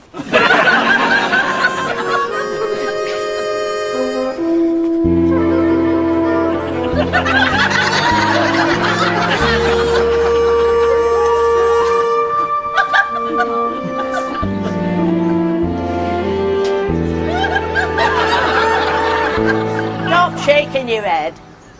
I dread being around when it starts to rattle. Your laundry's a depressing experience. I've never been faulted on my washing. It's not your technique, it's your taste. Have you got anything brighter? Have you nothing for lifting the spirits? I'm not here to lift your spirits. This stuff's chosen for serviceability, not entertainment. You're not kidding.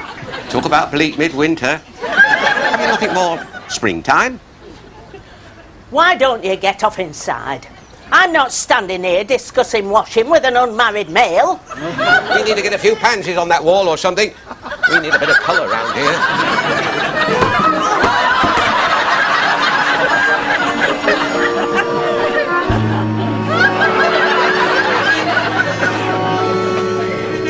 Do you think we ought to break in? You're better at breaking out. He could be lying there. You're the one who's usually lying. But only badly. If he's had time to hang up a do not disturb sign, I regard that as evidence that he's not lying somewhere. Maybe he's planning to do away with himself. Who said that? Come on, who said that? You can go home, starting rumours like that. Ah, let him stay. Hey, old Pleggy, what's the doing that mustn't be disturbed? Well, whatever it was, it doesn't seem to be working. I bet if we hadn't come, he'd have done away with himself. You are right, truly. Send him home. Yep. That picks on me because I'm French. That's not French. I didn't know that, neither. I could be French. There's too much prejudice round here. You never did like Napoleon.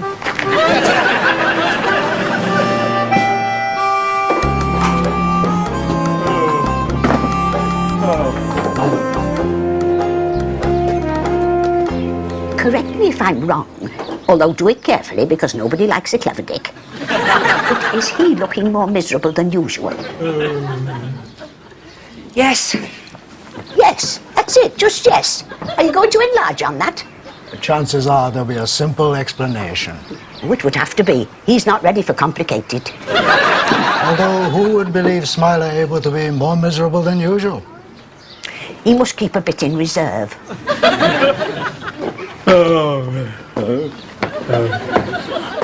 Correction.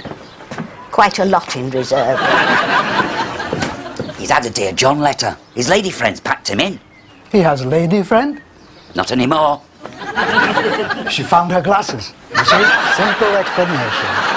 How long have they been together? Since 6:30 last night. Oh, as long as that. I could have said it wouldn't last. They met by arrangement. He was wearing his best suit hair, neatly combed, and a red rose, so she'd recognise him. I'd leave man wearing red rose in hair. Buttonhole. You saw all this. You were there. He needs a minder for his love life. He won't go on a date unless I'm there. I have to feed him his chatting up lines. Example. What's a gorgeous thing like you doing all alone? Such stuff works. It works. The only problem was she moved. He said it to a chap with a ginger moustache. Smiler now engaged to chap with ginger moustache. He gets a Dear John letter from a chap with a ginger moustache. No, we didn't meet her till we changed pubs. Hermione. Hermione. Hermione? Just as well they finished. He'd have had terrible trouble trying to spell her. What's this? A confession?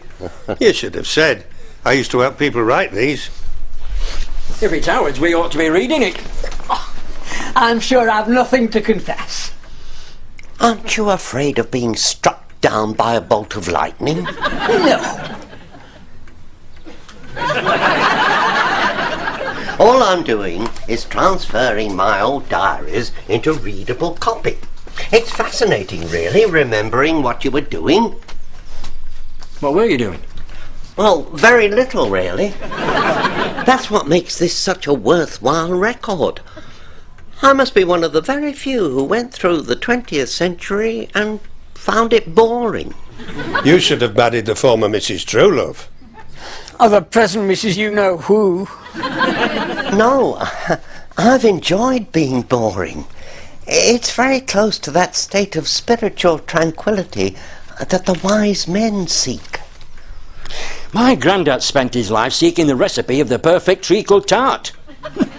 Yeah, he married my grandma on the strength of a pastry. Get the pastry right, he always said. Then you can play about with the fillings. Did he get the perfect treacle tart? What he got was a good cook. A very ugly wife. Which I always think shows a fine sense of priorities. Do other people appear in these diaries? Of course. A keen diarist is bound to notice his more scandalous neighbours. Excuse me. How much detail is going into this? There are certain obligations to be as truthful as possible.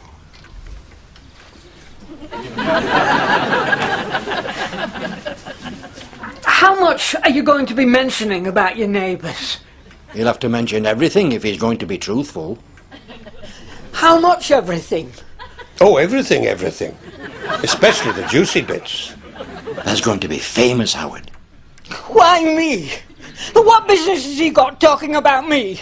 You're only in here and there, Howard. I've never been here and there. You've no business suggesting I've been here and there. I hope Pearl never finds out about page 340.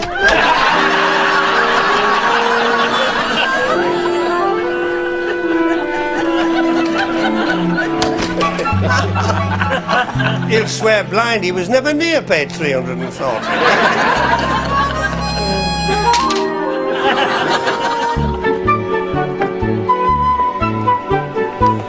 Be careful, Barry. I'm in an office. I'm at a desk. If it gets rough, I promise I'll wear body armour. Mr. Alival was in an office, but he set off an ear infection by poking it with a paperclip. We don't have to poke our ears with paper clips. It's optional. Kiss me, Barry. Oh, don't panic. There's nobody watching. You don't know that. The street's full of windows. If the milkman can kiss me, you're entitled to kiss me. How long have you... Only when it's double cream. Good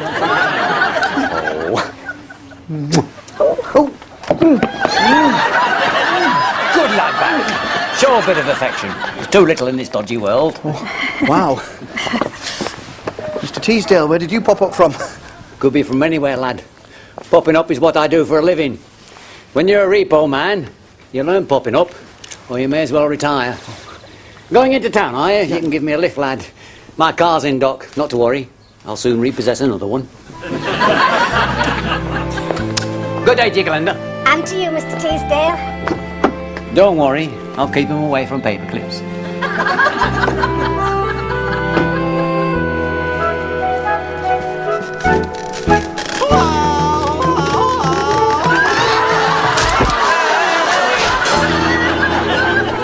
Alvin's in good voice. I thought so. Gone quiet now, though. Ah, he's probably dead. He has been before. Yeah, I noticed that.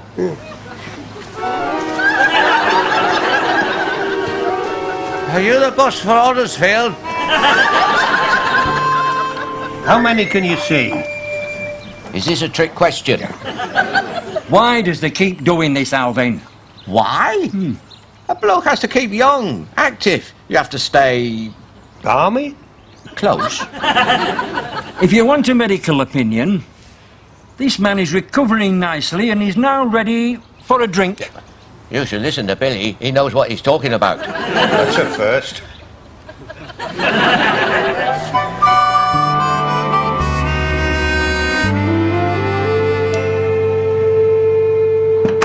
Have we time?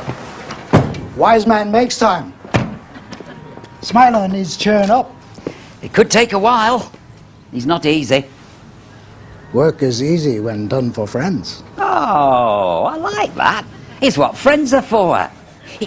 Who's going to stay behind in the truck and look after the furniture? Man already in truck might as well stay. Good thinking. You might just as well be miserable out here. There's more room for it. Exactly.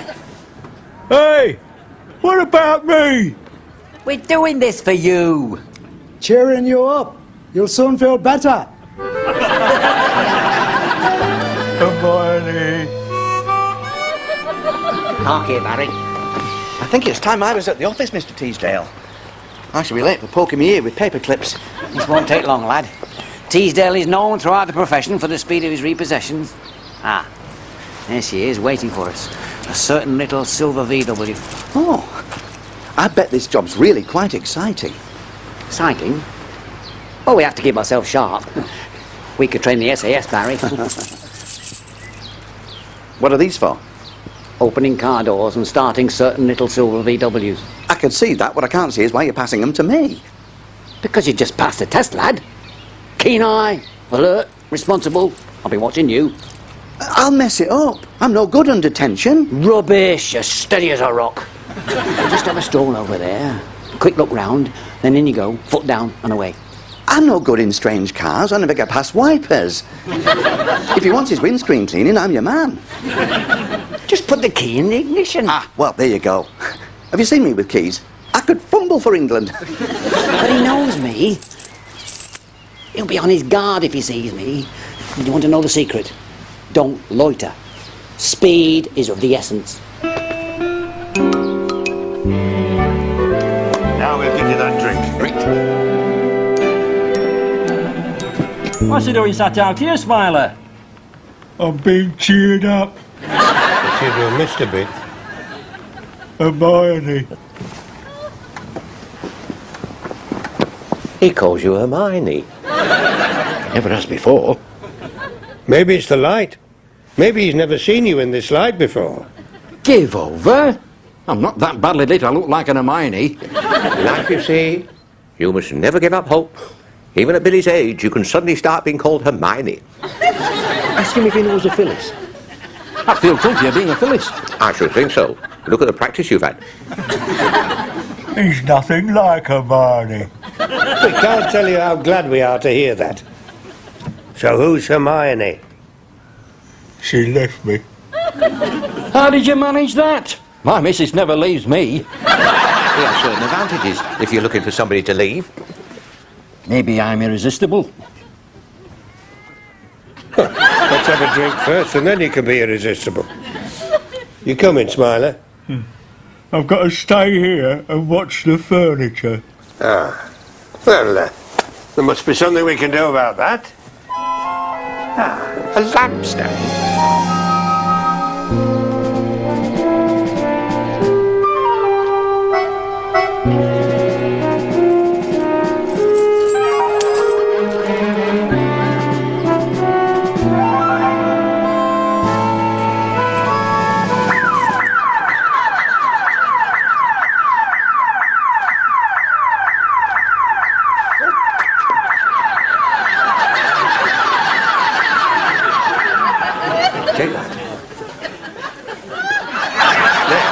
Now then, who does that remind you of? Hermione. Don't start that again. If she looks like that, that's well rid. It looks like your archetypal plainclothes policeman. With this figure on guard, your furniture's safe. You can come and have a drink. Who's paying? No wonder she left him. Alvin's paying because he's slightly concussed. Hey, only slightly, so don't go mad.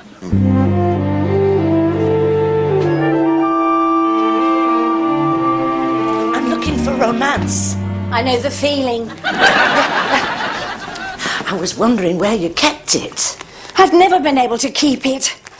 Oh, I could tell you stories of the unreliability of men. Oh, don't. I've been there. Did he offer you marriage? Something quite close. You do have a romance section. Oh, yes, we do. On the shelves over here. With happy endings? Oh, yes. They make it look easy. Have you ever been married? Something quite close. Are you still hopeful? Not really. But the habit's hard to break. Well, have you ever thought of giving them up completely? Oh, well, I can do it with the ones I don't like. It's with the others it gets tricky. Are you strong-willed? No, I'm afraid not. Me too. So you see, there's always a bright side. I can see you've suffered too. You've had your share of emergencies. Oh, yes. It wouldn't be worth all the trouble otherwise. It's not as secure as marriage, but it does have its excitements. Or it did once. Once? Well, more than once if you count the firm's annual outing. I just wish they'd be more expressive. Now, your current significant other, what does he lack? Fire? Poetry? Passion? He has a distinctive touch on the bicycle bell.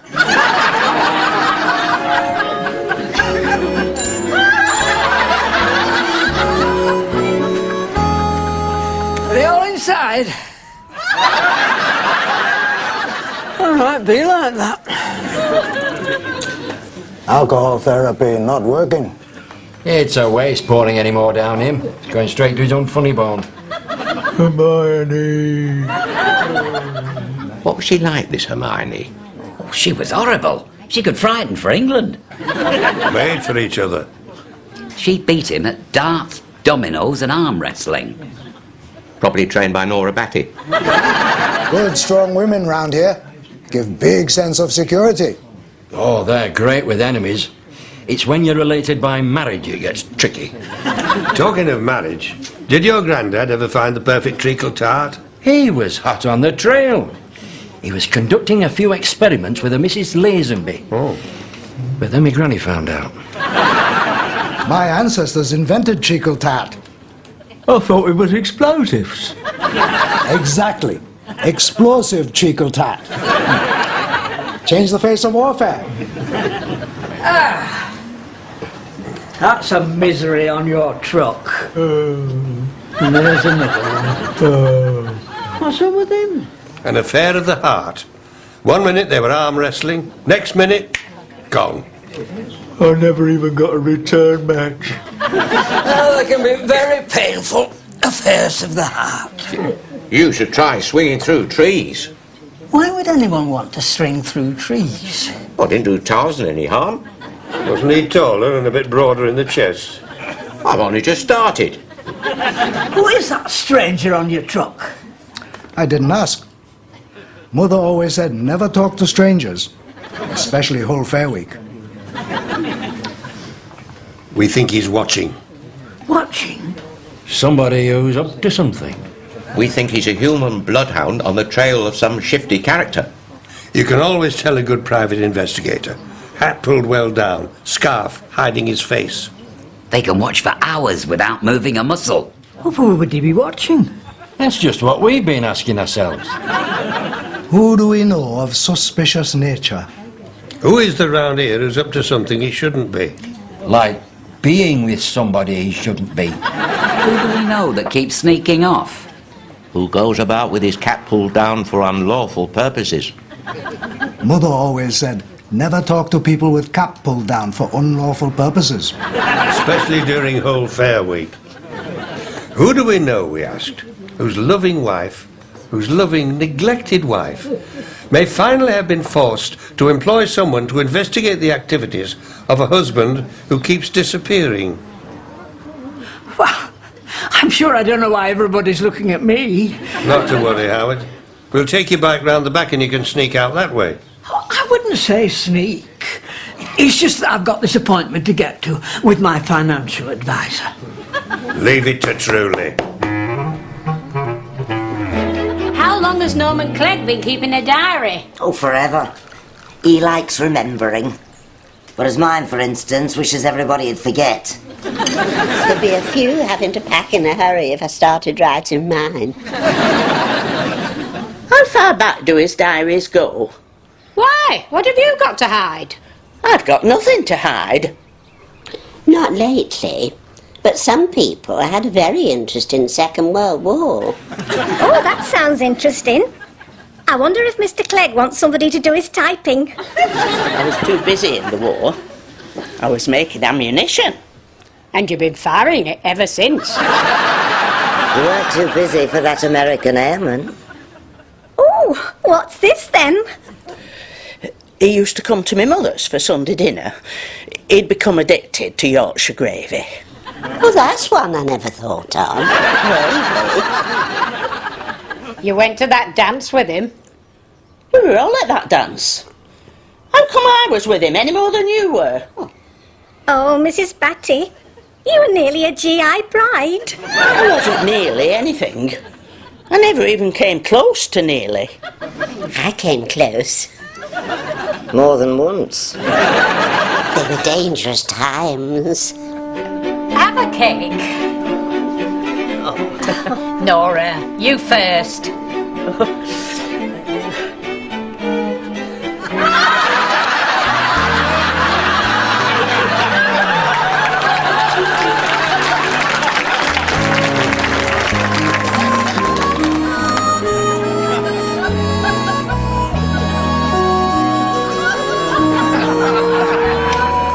Who do you think it was that was watching you? I truly thought he looked like some private investigator. Oh, Howard, we're going to be on the front page of all the newspapers. You thought what'll happen if we're on the front page? I shall need a new outfit. You can't be on the front page in any old thing.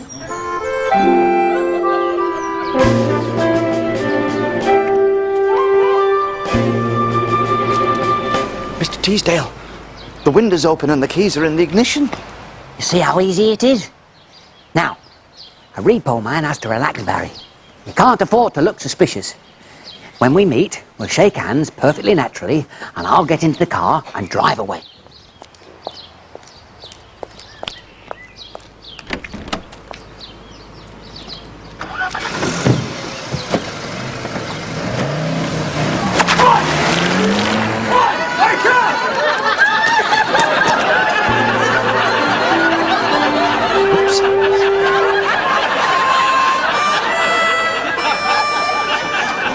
Right, let's come on, down there. Off you go. We won't be long. Be in a better mood when we get back. Hermione.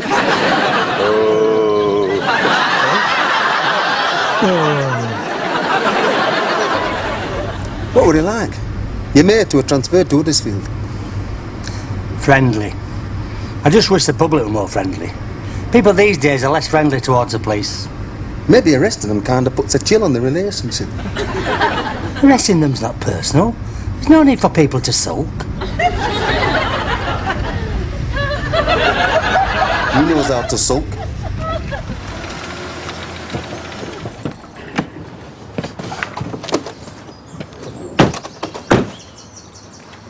It looked suicidal to me. Do you think we ought to interfere? Would you rather wait till he's dead? No. I hate it when they're dead. Hermione. Well, you wanted friendly.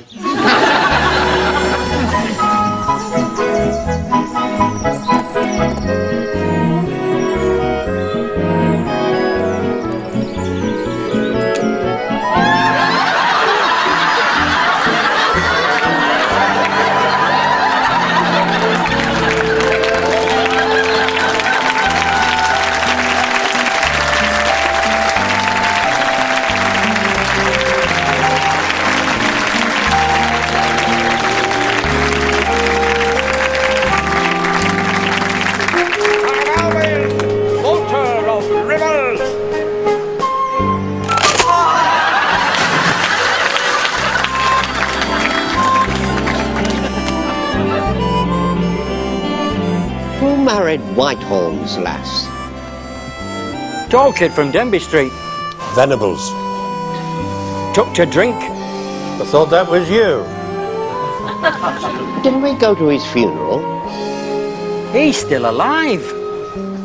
Oh, well, we probably didn't then. That was another Venables. A dead one. You think some people know the difference?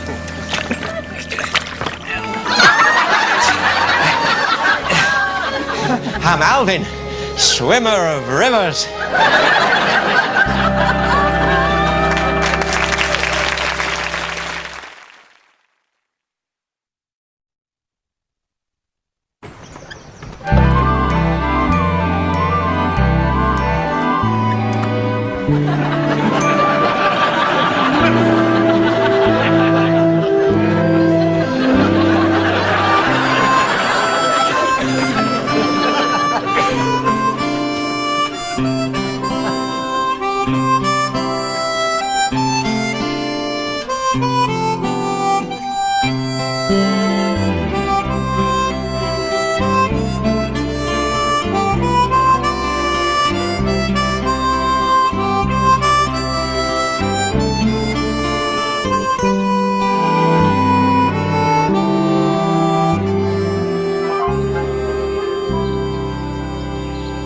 Miss Davenport's starting this poetry group, Howard. Join a poetry group? I know you man of action. At least we could be seen together. You wouldn't have to hide in the bushes. Good morning, Marina. Good morning, Howard.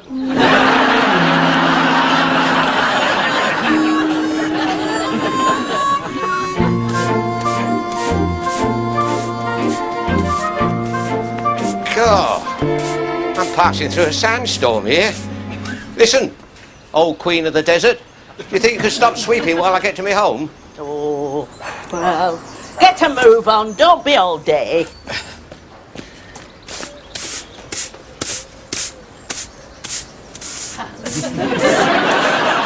What are you looking at?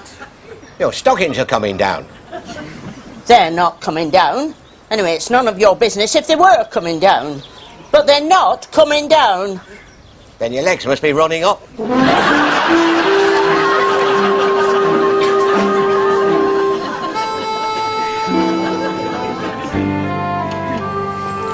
This professor looked like Smiler. Could be twins. There he was on TV. Brilliant mind, but a face as miserable as his. Apart from exaggerating, what do you say?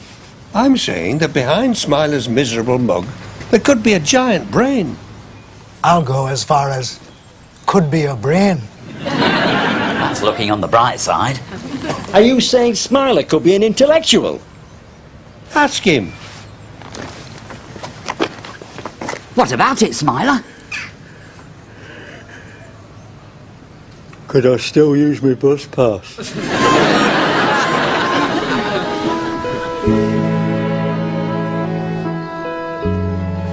Teddy Micklethwaite was great at that. Great at what? Being a statue. Was that terribly useful, do you think? Well, it's not bad when you're queuing at a post office. It's not fast enough for me. I want to be an astronaut. They've already sent my soap. They're looking for something bigger now. Why would Teddy Micklethwaite want to be a statue? It wasn't full time. He only did it for amusement. Amusement? Being a statue is fun. This guy doesn't look like it's fun.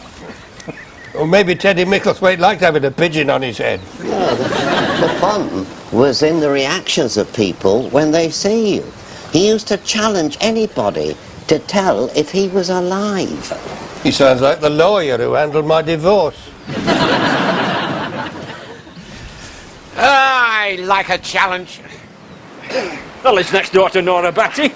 How much more does he need? I need to live on the edge. I'm in search of adventure. That's too small for adventure. He's in search of a small adventure. Napoleon was small. Stalin was practically a midget.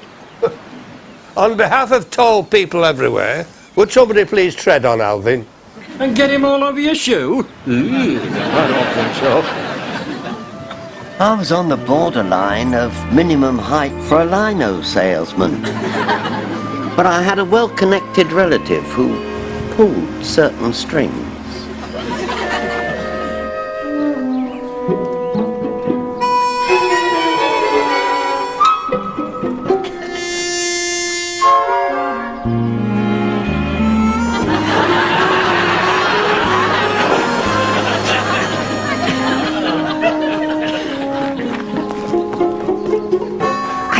Claggy, it's only me.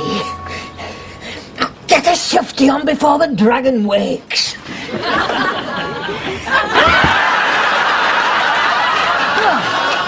There you are.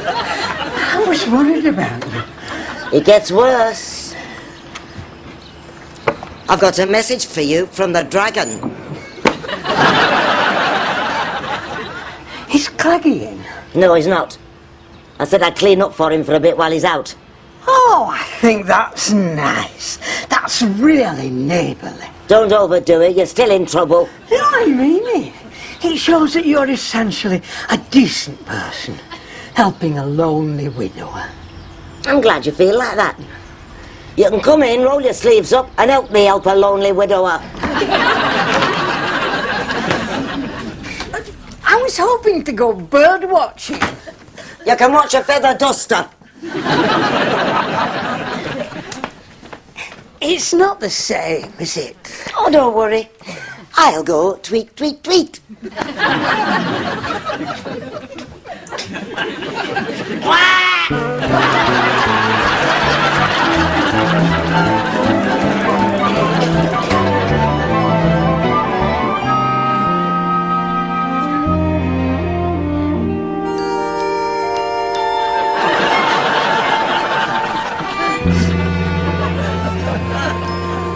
I bet our kid could do this. Your kid? Robin Hood. I bet when you're an outlaw, you have to keep still for hours. Which is why they all joined, of course. Let's run off to the Greenwood and keep still for hours. I can see your lips moving. Not me, I'm inscrutable. I bet even your cramp could get cramp. You see, it's not as easy as you thought. That's just what we thought when we were carrying my bride over the threshold. We? The best man had to earn his keep. Quiet, there's somebody coming.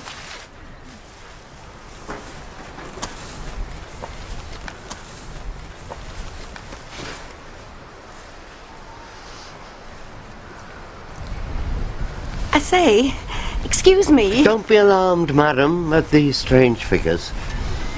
The natives display them when the moon is in a certain quarter. Whatever for? Their origins are lost in the mists of time. We think that they are probably fertility figures, supposed to encourage a good harvest. How fascinating. They look very realistic. Ugly, but realistic. Fine examples of local native craftsmanship. And how long do they remain here? Till Michaelmas Eve, when the maidens come out to dance and strew everything with flowers. It is a really good strew.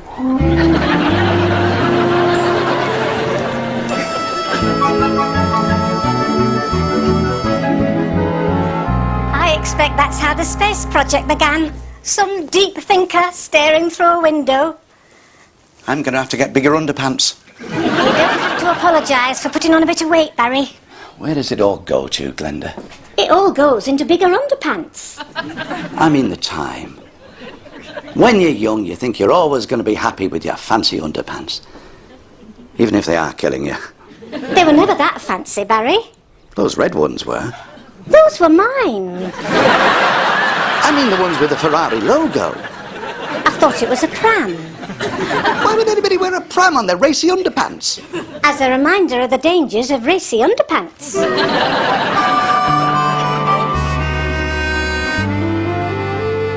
Amazingly well conceived. You can see what he means about being ugly. I suppose it's pagan in origin. Oh, absolutely. And my guess would be this is Pan. And who could this one be? Wearing a trilby. Truly of the yard, madam.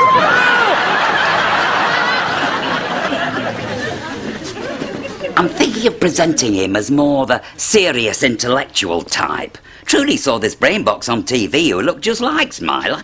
I've heard of reality TV, but that's pushing it. It means looks aren't everything. I've always believed that. You don't want people just looking, you want them spending. Do you think I could pass him off as an intellectual? I don't see why not. They're balmy enough to be anybody. It's worth a shot. I dare say it can be done if you let me handle his new wardrobe. Now, he'll need a good tweed jacket and a pipe, some horn-rimmed glasses, a piano. Piano? He needn't carry it with him. Just knowing he's got one will do wonders for his image.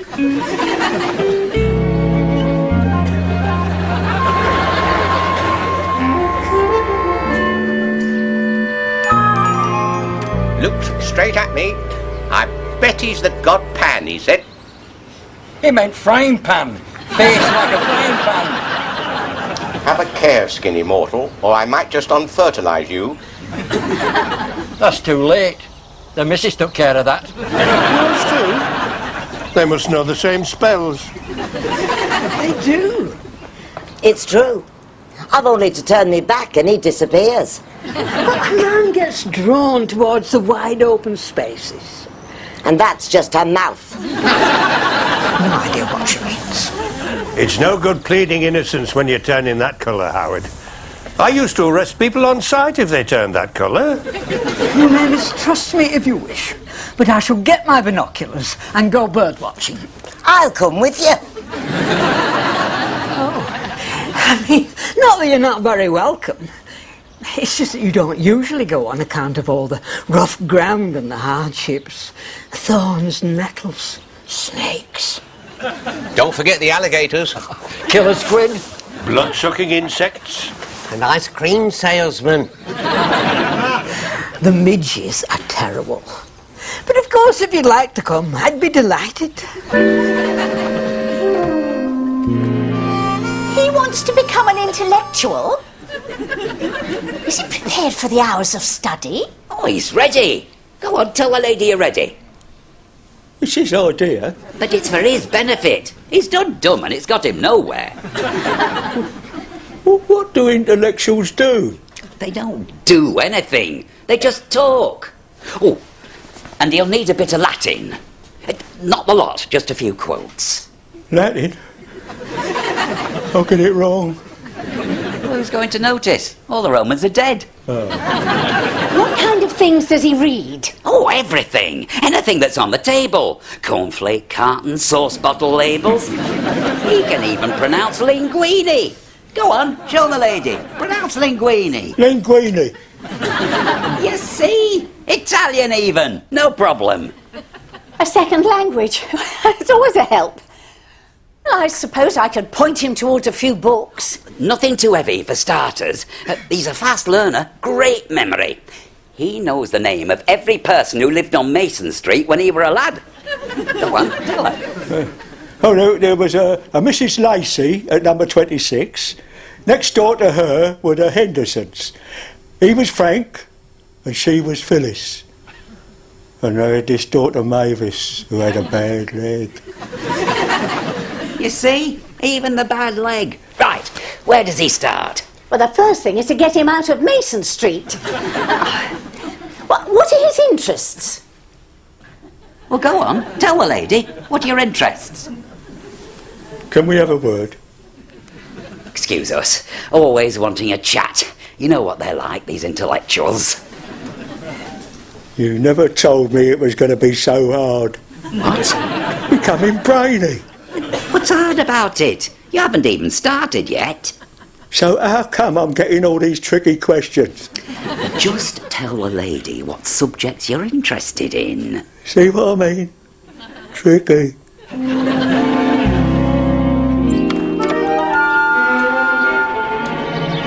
Harry, widen your own house, Barry? It's Mr. Teasdale. He keeps walking past so we can wave to each other. He's just glad he's found a friend. It won't hurt you to give him a wave. I've waved 3 times. Oh. Shh, don't let him see you. If he thinks we've gone out, he might go away. Oh, Barry, it's nice you've made a friend. Oh, shh. Here he comes. Oh, Barry, you're going the right way to make another friend. You'd think they'd have more to do than start poetry societies. I wonder who's doing the catering. Well, I don't see poets as big eaters. You ought to try the rugby club. Oh, keep away from rugby players. They think they're always allowed to use their hands. I know who did used to like rugby players. Of course, she wouldn't admit it now. You'd think she'd always been hard-faced and miserable. Her from Denby Street? No. I never knew she had any sporting interests. Which one in Denby Street? I never knew there was more than one in Denby Street. It must have been the fluoride in the water in Denby Street. There you go. Look, she's still following me. She was here first, you dimwit. See how crafty she is? The best thing to do is ignore him. The next best is to flatten him with something. You're looking well, ladies. And we'll have less flannel from you. I love it here. The atmosphere. It's just like being at home. I think we ought to sit down. I think we've caught them about to sink their teeth into somebody scandalous. Always fancied one of those until I found out very high maintenance. Probably cheaper. Oh, well, I got that bit right. I married for love. I just got the wrong address. Well, I don't think I was even consulted. Marriage just sort of happened. Of course, there weren't the same opportunities for self-service that they have these days. So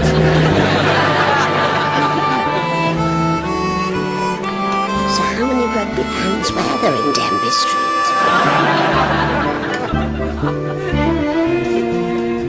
How come I'm the one stuck out here? We drew lots. I never saw you drawing lots. Well, it didn't seem right doing it in front of you since we knew you were going to lose. What are you moaning for? Descended from outlaws, born for the great outdoors. This isn't the Greenwood, you know. Still Dracula Greenwood. You turn blue, you can be a bluebell. Make a change from Tinkerbell. Look, haha, it's our extramarital relation.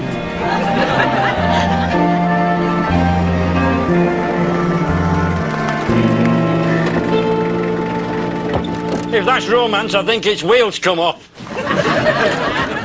As well as electrical, does he know I'm available for romantic advice? Hey up, Howard. Bird watching without a partner.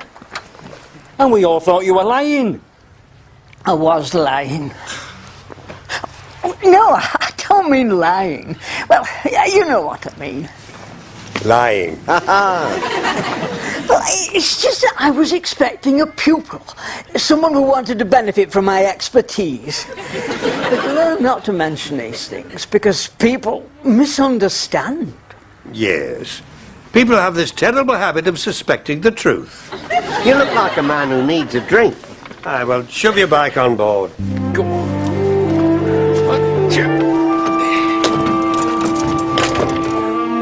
They'll enjoy the next bit. It's freezing.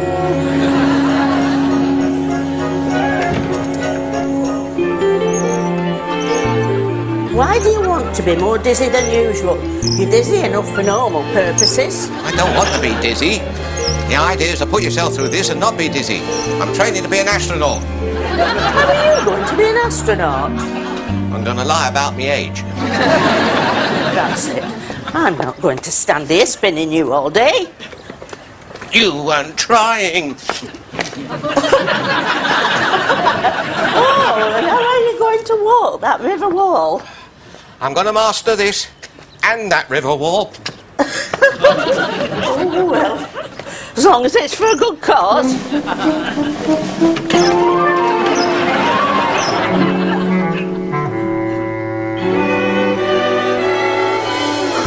How do you feel about dead bodies? I feel you're winning whenever they're not your own. Nobody can have a serious conversation with you. They can. Me and the wife often have one. Then she goes home for a week to her mother's. If you'd like to try one with me, I promise I won't go home for a week to my mother's. Go on then. Do you think we'd be ready for it if somebody reported a murder? If it's not messy. If they were laid out nicely in bed, I think I'd be ready for it. You can't pick and choose. I'd snag with this job. You're expected to walk into all sorts of situations. Makes you feel proud, though, doesn't it? There's only us preventing society's collapse into chaos. Only us? PC Hemming's off sick. Colby's on a course. There's Aaron's switchboard. If that's a comfort to you, hang on to it.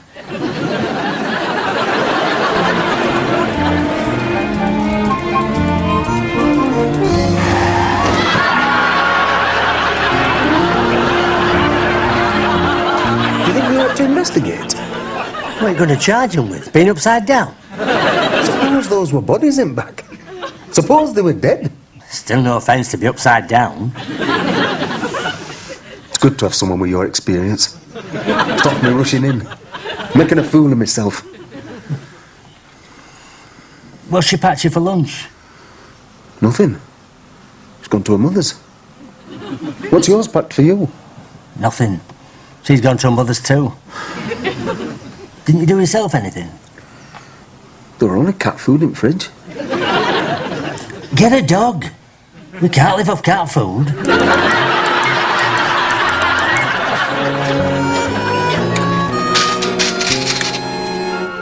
That's a moon-like surface.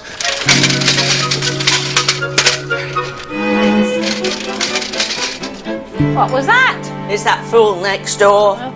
What's he doing? He's practising being dizzy. Oh, they have to practice? I thought it came naturally. He's training for extra dizzy. He wants to be an astronaut. As you do. How does he make himself dizzy? He doesn't. He gets me to make him dizzy. I didn't know that you had that effect on men. I spin him round in a chair. Bit playful for you, isn't it? Sounds like it's worth the effort. Sounds like Dizzy is working. Do you think he'll be all right? I don't think he'll ever be all right. Well, what's he going to do with this dizzy? He's planning to walk the river wall to test himself. Well, that's dizzy for a start.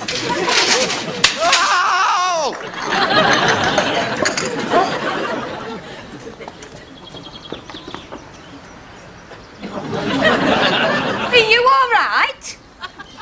Of course I'm all right. You can see I'm all right. You don't think I'm some twit who can't handle a bit of astronaut training?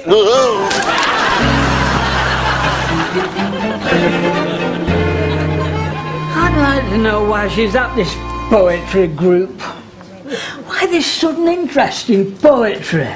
I can understand it, when you look at the alternative the lass has got.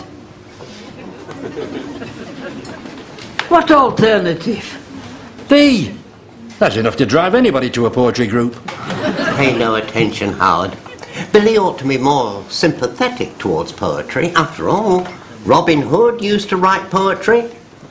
Never. Famous for it.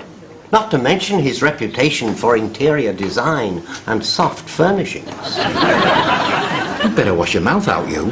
They all wore tights, but Robin Hood single-handedly invented designer labels. And his own shampoo. They all suffered badly from split ends in the Greenwood. On account of certain filthy habits picked up from the Normans. Who imposed a tax on being clean and a customs duty on imported pyjamas. A few minutes ago, there was only him who'd lost his faith in things. Now there's me. I just think it's very suspicious, this sudden interest in poetry. I'd like to be a fly on the wall at that poetry group. That could be arranged, Howard.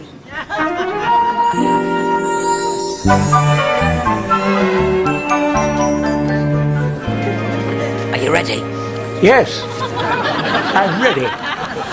I'm ready. Well, ladies and gentlemen, it's lovely to see so many of you again this week. Room for a few more, Miss Davenport. Oh, Mr. Truelove, yes, of course, do come in and bring your friends. Can we bring,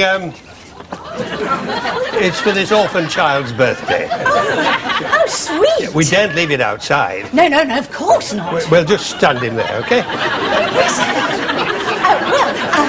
Now, ladies and gentlemen, for our first contribution, Marina is going to speak her own composition.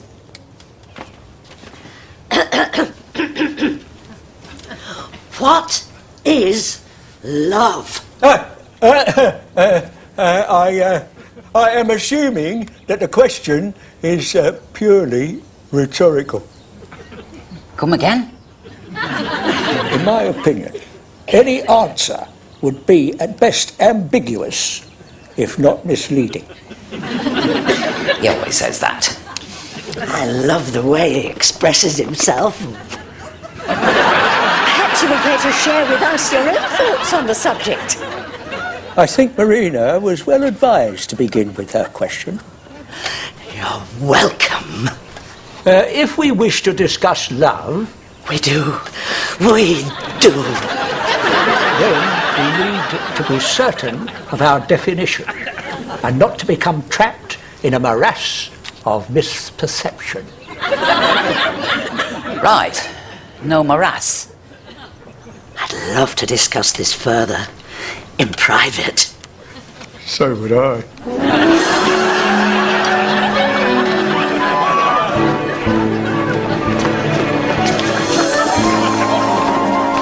Promise to keep still. How can you keep still?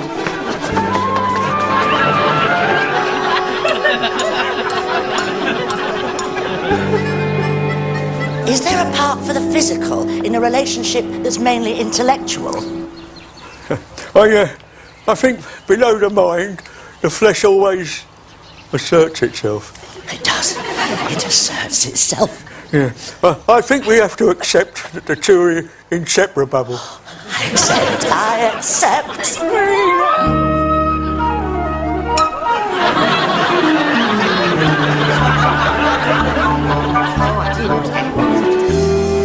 Get yourself home, Howard.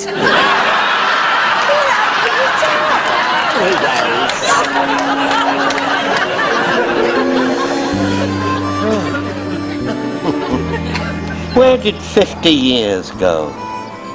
Don't ask me, I wasn't looking. Well, that's it, you see. We just weren't looking. I find time goes slowly enough if you're waiting for a bus. I'm surprised I lived this long. I'm surprised God hasn't said, "Where's Alvin?" And I'd be surprised if we didn't get the answer. Alvin who? I intend to make myself noticed. We've noticed. Ready to go then, are you, Alvin? Well, not right this minute. Still playtime. I'll wait till the bell goes. I'll drink to that. Not here, you won't. All right, let's go somewhere where we can drink to that. I'll drink to that. Well, all right then. But if we hear a deep voice saying, "Where's Alvin?" I suggest we duck.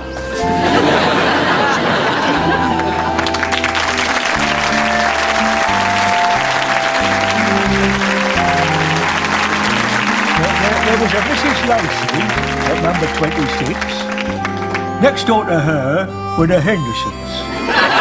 He was Frank and she was Phyllis. And they had this daughter Mavis, who had a bad leg.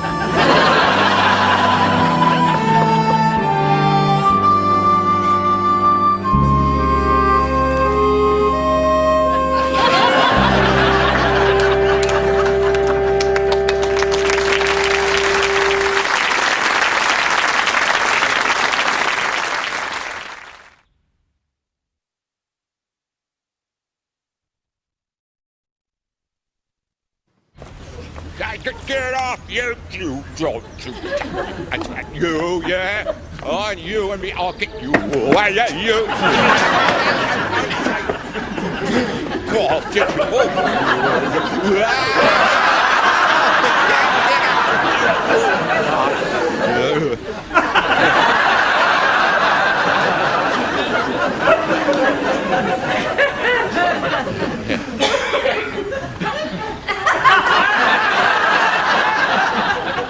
think I was in trouble, lass? I did. And you are. I'm pulling your leg.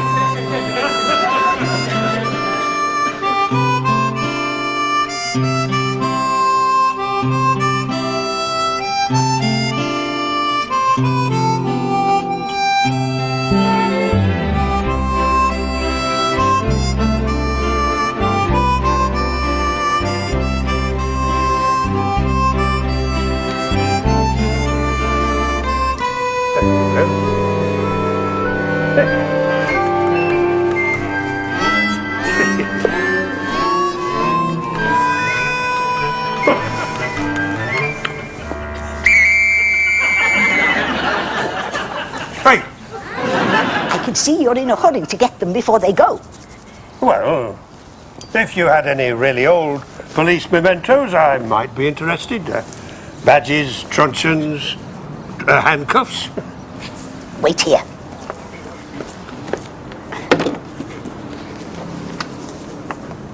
Belonged to Jack the Ripper. We never caught him. But they would have had him if his boot hadn't come off. If he moved as nimbly as you, no wonder they never caught him.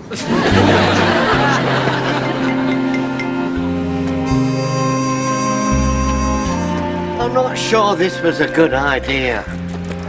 We could take a shortcut. What shortcut? There's the road we came on, and that's all. Trust me.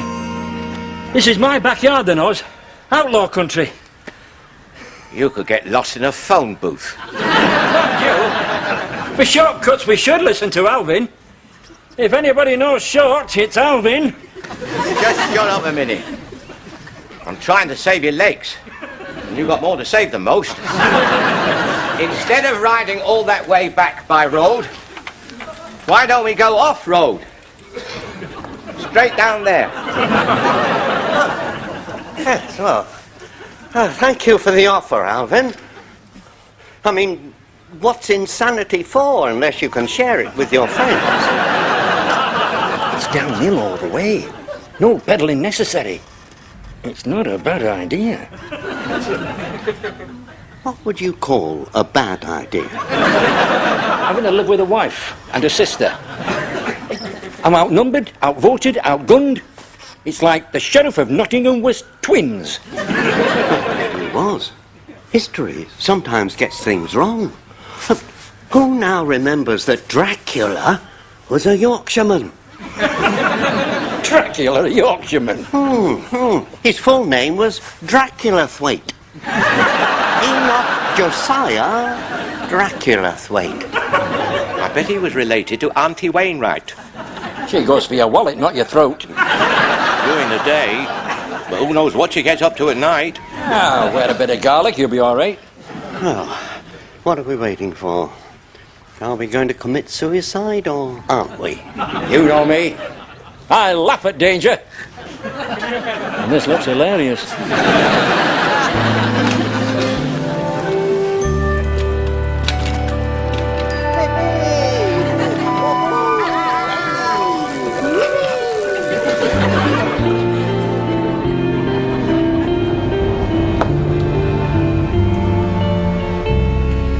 Park it here. Have you seen these double yellow lines? Yes, very pretty.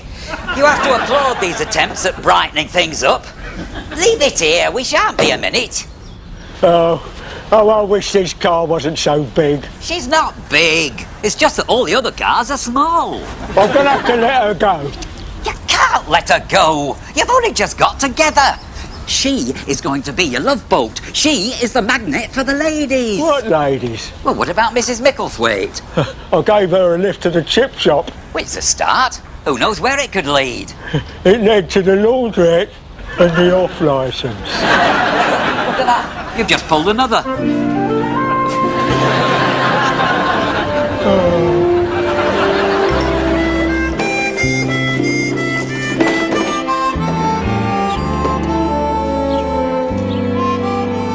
How come you never take me out? I take you out? When? You take that wheelie bin out more than you take me? You can close the lid on the wheelie bin. said he to his loved one. Only joking. If I wore a skirt up to my earrings, would that help? I won't have my wife parading about in a short skirt.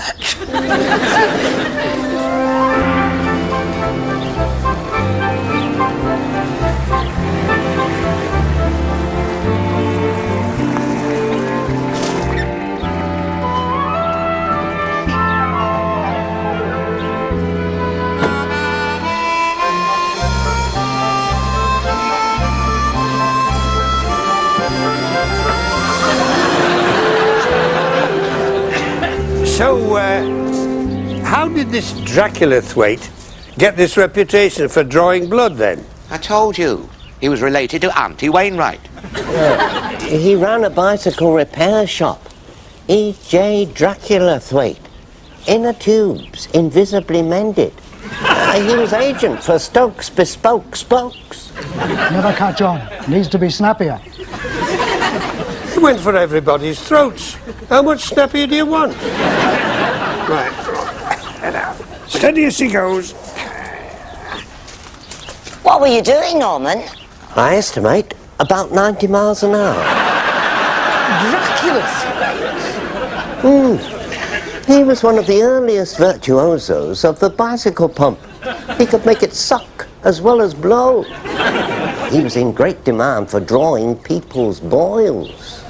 And he was doing wonderful things with acne until the medical profession became jealous and, well, they spread this rumour about his teeth. You see what happens when you go out?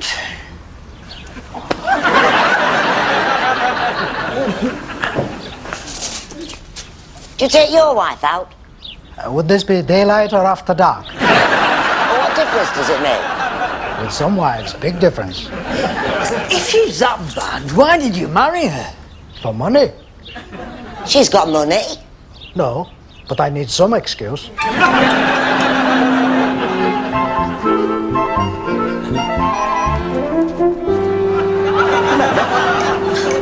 I remember legs, Barry. I've got a pair. The shorts. Do you remember when we wore them? We? I must admit they look big enough for both of us. It was when we went camping. Oh, it was great. Do you remember? It was economical. I remember that was the main attraction. It was exciting, adventurous, outdoors living. We really enjoyed it. You don't think nowadays we're built more for a nice hotel with room service? I suppose they are a bit big. Your mother made me get this size. She made me send the other pair back. She wouldn't let you go with me if I wore skimpy shorts. You know what they were like about things before marriage in those days. Oh. We've been married 2 years then. He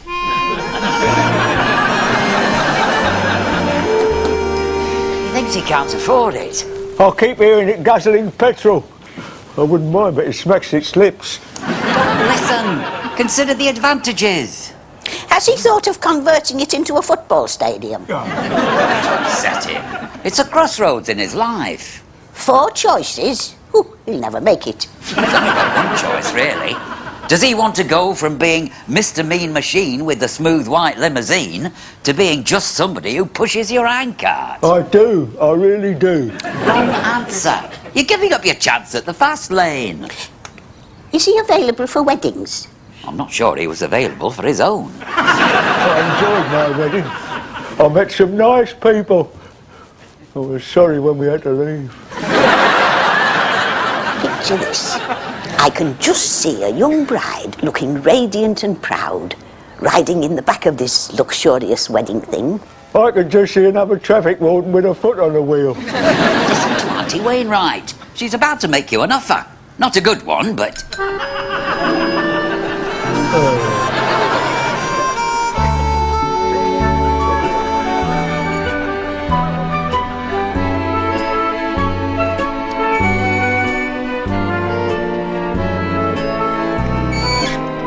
You know what went wrong with your off-road by bicycle? I know what went wrong with my off-road by bicycle. It was a challenge. We did it. I think we ought to be proud. We are proud. We laughed at danger You were laughing at mine. Only the point when you skidded into that wall, I thought to myself, there goes Cleggy, out for a laugh. What's it coming to if you can't have a laugh when a bloke hits a wall? Excuse me. When you finish babbling, could I ask you to think studded tyres? Repeat after me, studded tyres. Studded tyres. No, louder.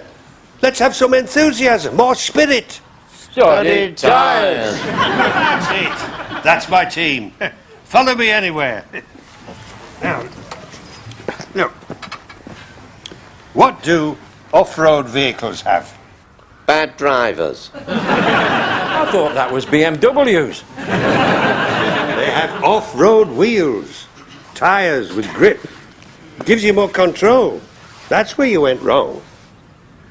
No, where we went wrong is not putting the chocks under Alvin's bike. Who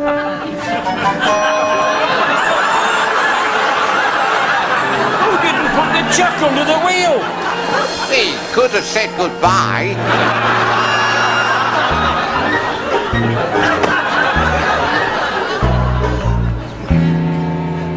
Do you think we're ready? For what? For whatever fate decides to throw at us. Murders, riots, disasters. If it happens round here, there's only us, you know. Are we ready? I'm ready. I've got my notebook and pencil, and a spare battery for my flashlight. I'm ready. You think that'll do it? Well, I think it might be helpful if you had a spare battery as well. Are we up for it instinct and reaction-wise? Are we ready mentally? You're having a go at me, aren't you? Because I failed Sergeant's exam. I only failed spelling. No, I'm not. I'm checking our readiness. I have to wonder if spelling matters. How often are we going to arrest anybody for bad spelling? I'm just trying to establish if you've got the right reflexes for the unexpected when it happens.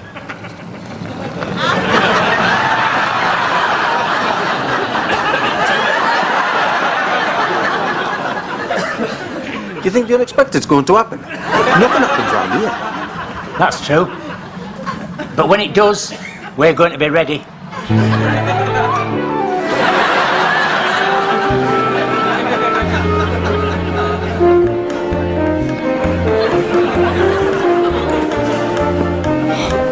There is something in all of us which keeps calling us back to the wild, reminding us that we were born to sleep under the stars as nature intended. Where are you going to plug your electric blanket? Glenda, I'm not dependent on these modern electric devices. I packed our hot water bottles. Oh, Barry, I bet I end up rubbing your chest with Vic. You can't say that kind of thing to an outdoorsman. You came back with a cough when we went blackberrying. It was drafty in those bushes. Full of holes.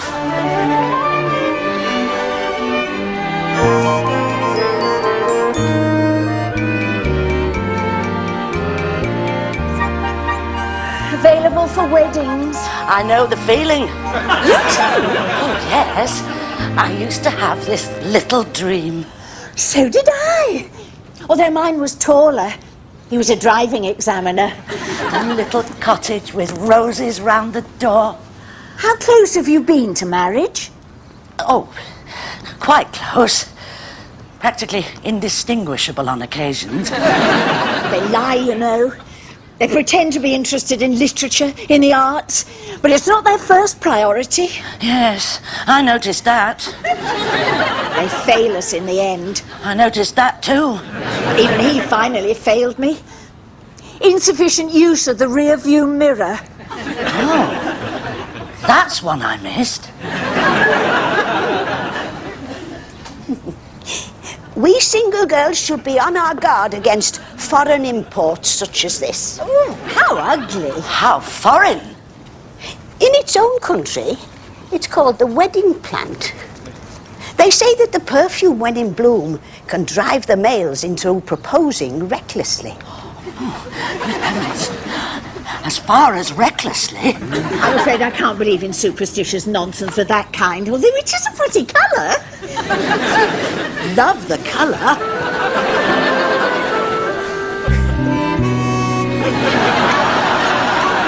No, nothing excessive for this first test, Alvin.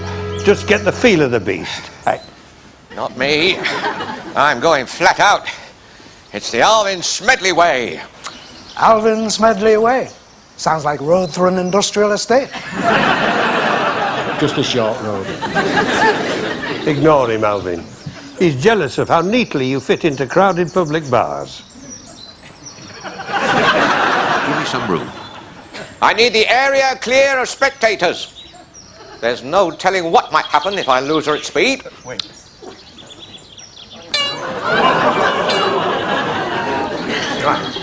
Go, Alvin, go. To a casual observer, that looks a lot like standing still. Wear his legs out. Can you afford to wear any more legs out? Oh, I don't know about studded tyre. I think you nailed it to the ground. She just needs more power. And a bigger idiot. You have a go, Billy. So we've got two birds with one stone.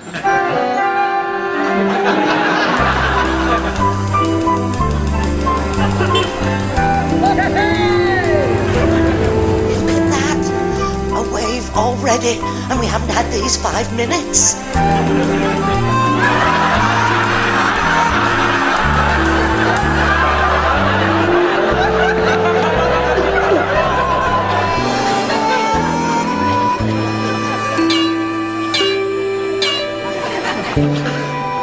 Stand back. Make way for Grace under pressure. Hello, Grace. What of Billy under small helmet? Now, just a couple of short sprints, Billy. Don't thrash her. Oh, I intend to show her no mercy. Oh, good for you, Billy. The eyes of the Greenwood are upon you. Robin Hood's first bicycle squad. Are you ready? I'm ready. That saddle's hard. You should treat it with respect. Ha! I laugh at hard saddles. Not laughing end has to sit. Clear the course, please. Give this man some racing room. Over to you, Billy. She won't have it starting from zero. She'll have to be in motion before I can start pedalling. A racing start? I like it. Good for you. Good thinking, Hardcastle. Right. Stand back then. Here we go. Watch this.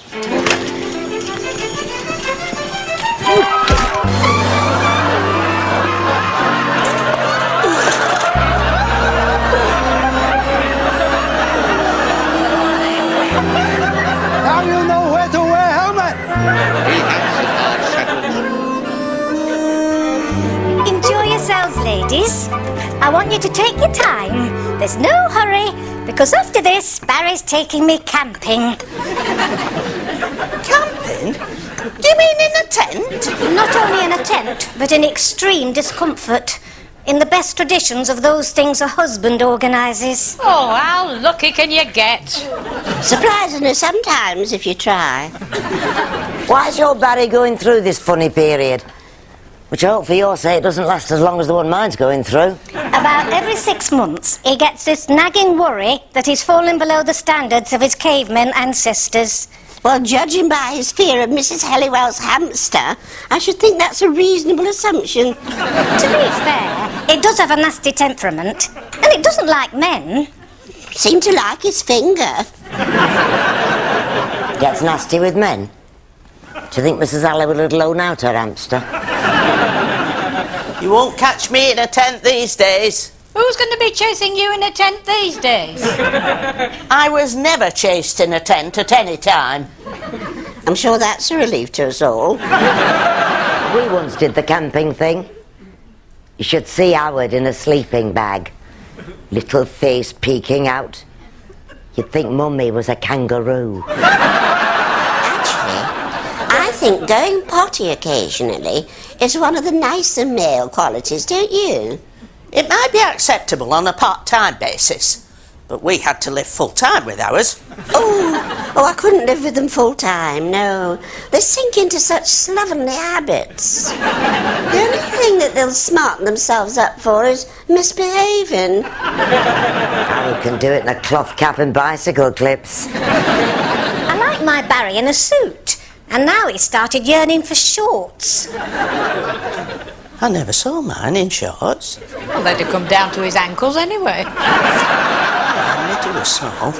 He took some finding when he had his motorbike gear on. You just had to have faith that he was in there somewhere. They didn't wear weird stuff in our day. They had a natural flair for decently scruffy, and they stuck with it. Well, at least then the streets were safe from beer bellies and bare knees. I don't know how any girl gets into trouble these days. The way in looks so uninviting.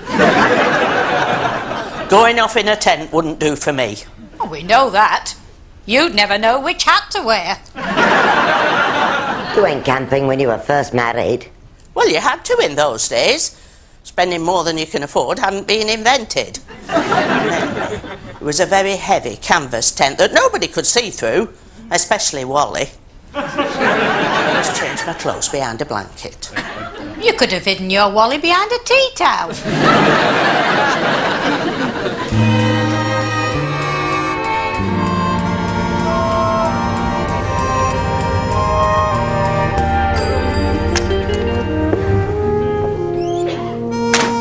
We can't help it if nobody's getting married. Rubbish. They get married 2 or 3 times these days. It's not as easy as you think. You did it once. I forgot now. I can't have been paying all that much attention. It's a wonder you noticed when she left you. She left me a note. She knew you wouldn't notice otherwise. What did she say? She said, don't forget to pay the milkman. Couldn't you see that means she still cared for you? She was still looking after you, keeping you organised. No, it was the milkman she was looking after. He was the one she ran off with. Did you change your milk? No. I kept this bottle left on the doorstep in the morning, and in a way, it's like it's from her. That's the saddest story I've ever heard.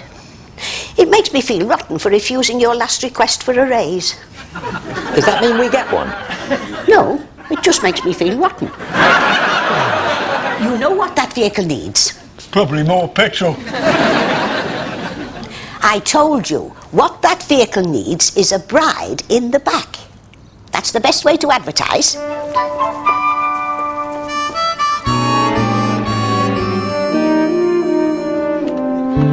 There. With the load spread, we'll soon see if the tyre works. I have every faith in you, Billy. And you don't expect me to put it in writing. Excuse me? Who's the test pilot round here? Who's your born daredevil stuntsman? Why is he riding it? We think because he's an idiot. I'm an idiot. Can't argue with that. All right, then, just spin a coin for who's riding it.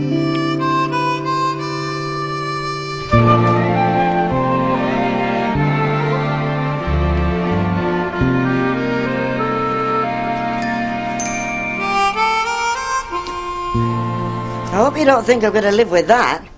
But it was a gift. Oh, yes? Who from, I wonder? I mean, at the price it was a gift. I thought, I bet Pearl would like that. I bet Pearl would like it. She'd like it out of here, and quick. Like now, Howard.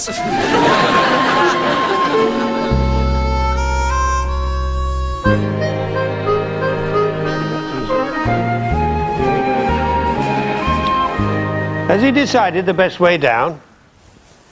You think there is a best? He does it instinctively, this lad. Plays it by ear. Just as well. He'll probably end up on his ear. In which case, my advice is, use the ear as brake pad, Alvin. Alvins don't break. They just go for it. I must admit you were right, Alvin. You are an idiot. Well, my advice is avoid walls. I can manage a small wall, Alvin. Just avoid big ones. I hate wearing helmets. I was meant for hair blowing in the wind. Can human body cope with such speeds and such a funny hat? I think it's a bit tight. I think what's happened is I've got this larger than average brain. But you didn't bring it with you.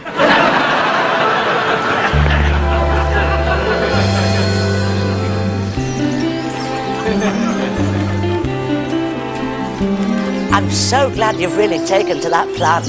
No, she won't let me have it in the house. I thought we'd plant it together somewhere in a special place. How much further to this special place, Howard? Oh, we're nearly there. That's the trouble with these really quiet places. They're all a bit far. Oh, Howard, I hope you're not planning on going too far. Don't feel obliged to answer straight away. Take your time, Howard. We're here.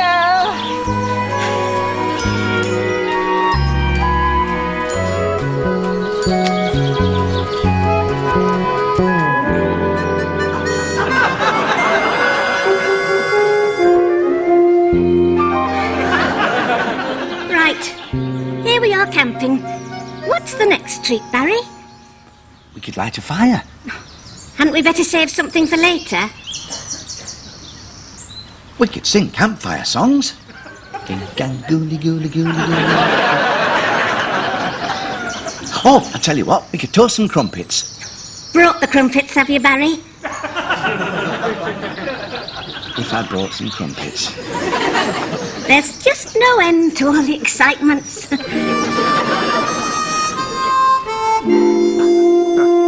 If that won't do, Alvin, your head needs altering. I frequently said as much. It's still tight. But I'll ignore the pain once I start moving. I like his spirit. Hate the helmet, but look at him all fired up. That's my team. Chocks away. I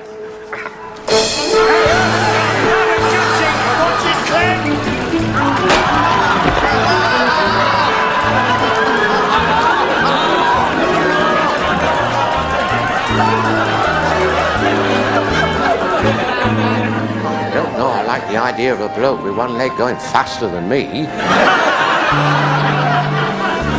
I think we'd better plant it in some other quiet place, Howard. Well, I'll find one. I have a nose for quiet places. The way our luck's running, I bet it turns out to be a building site.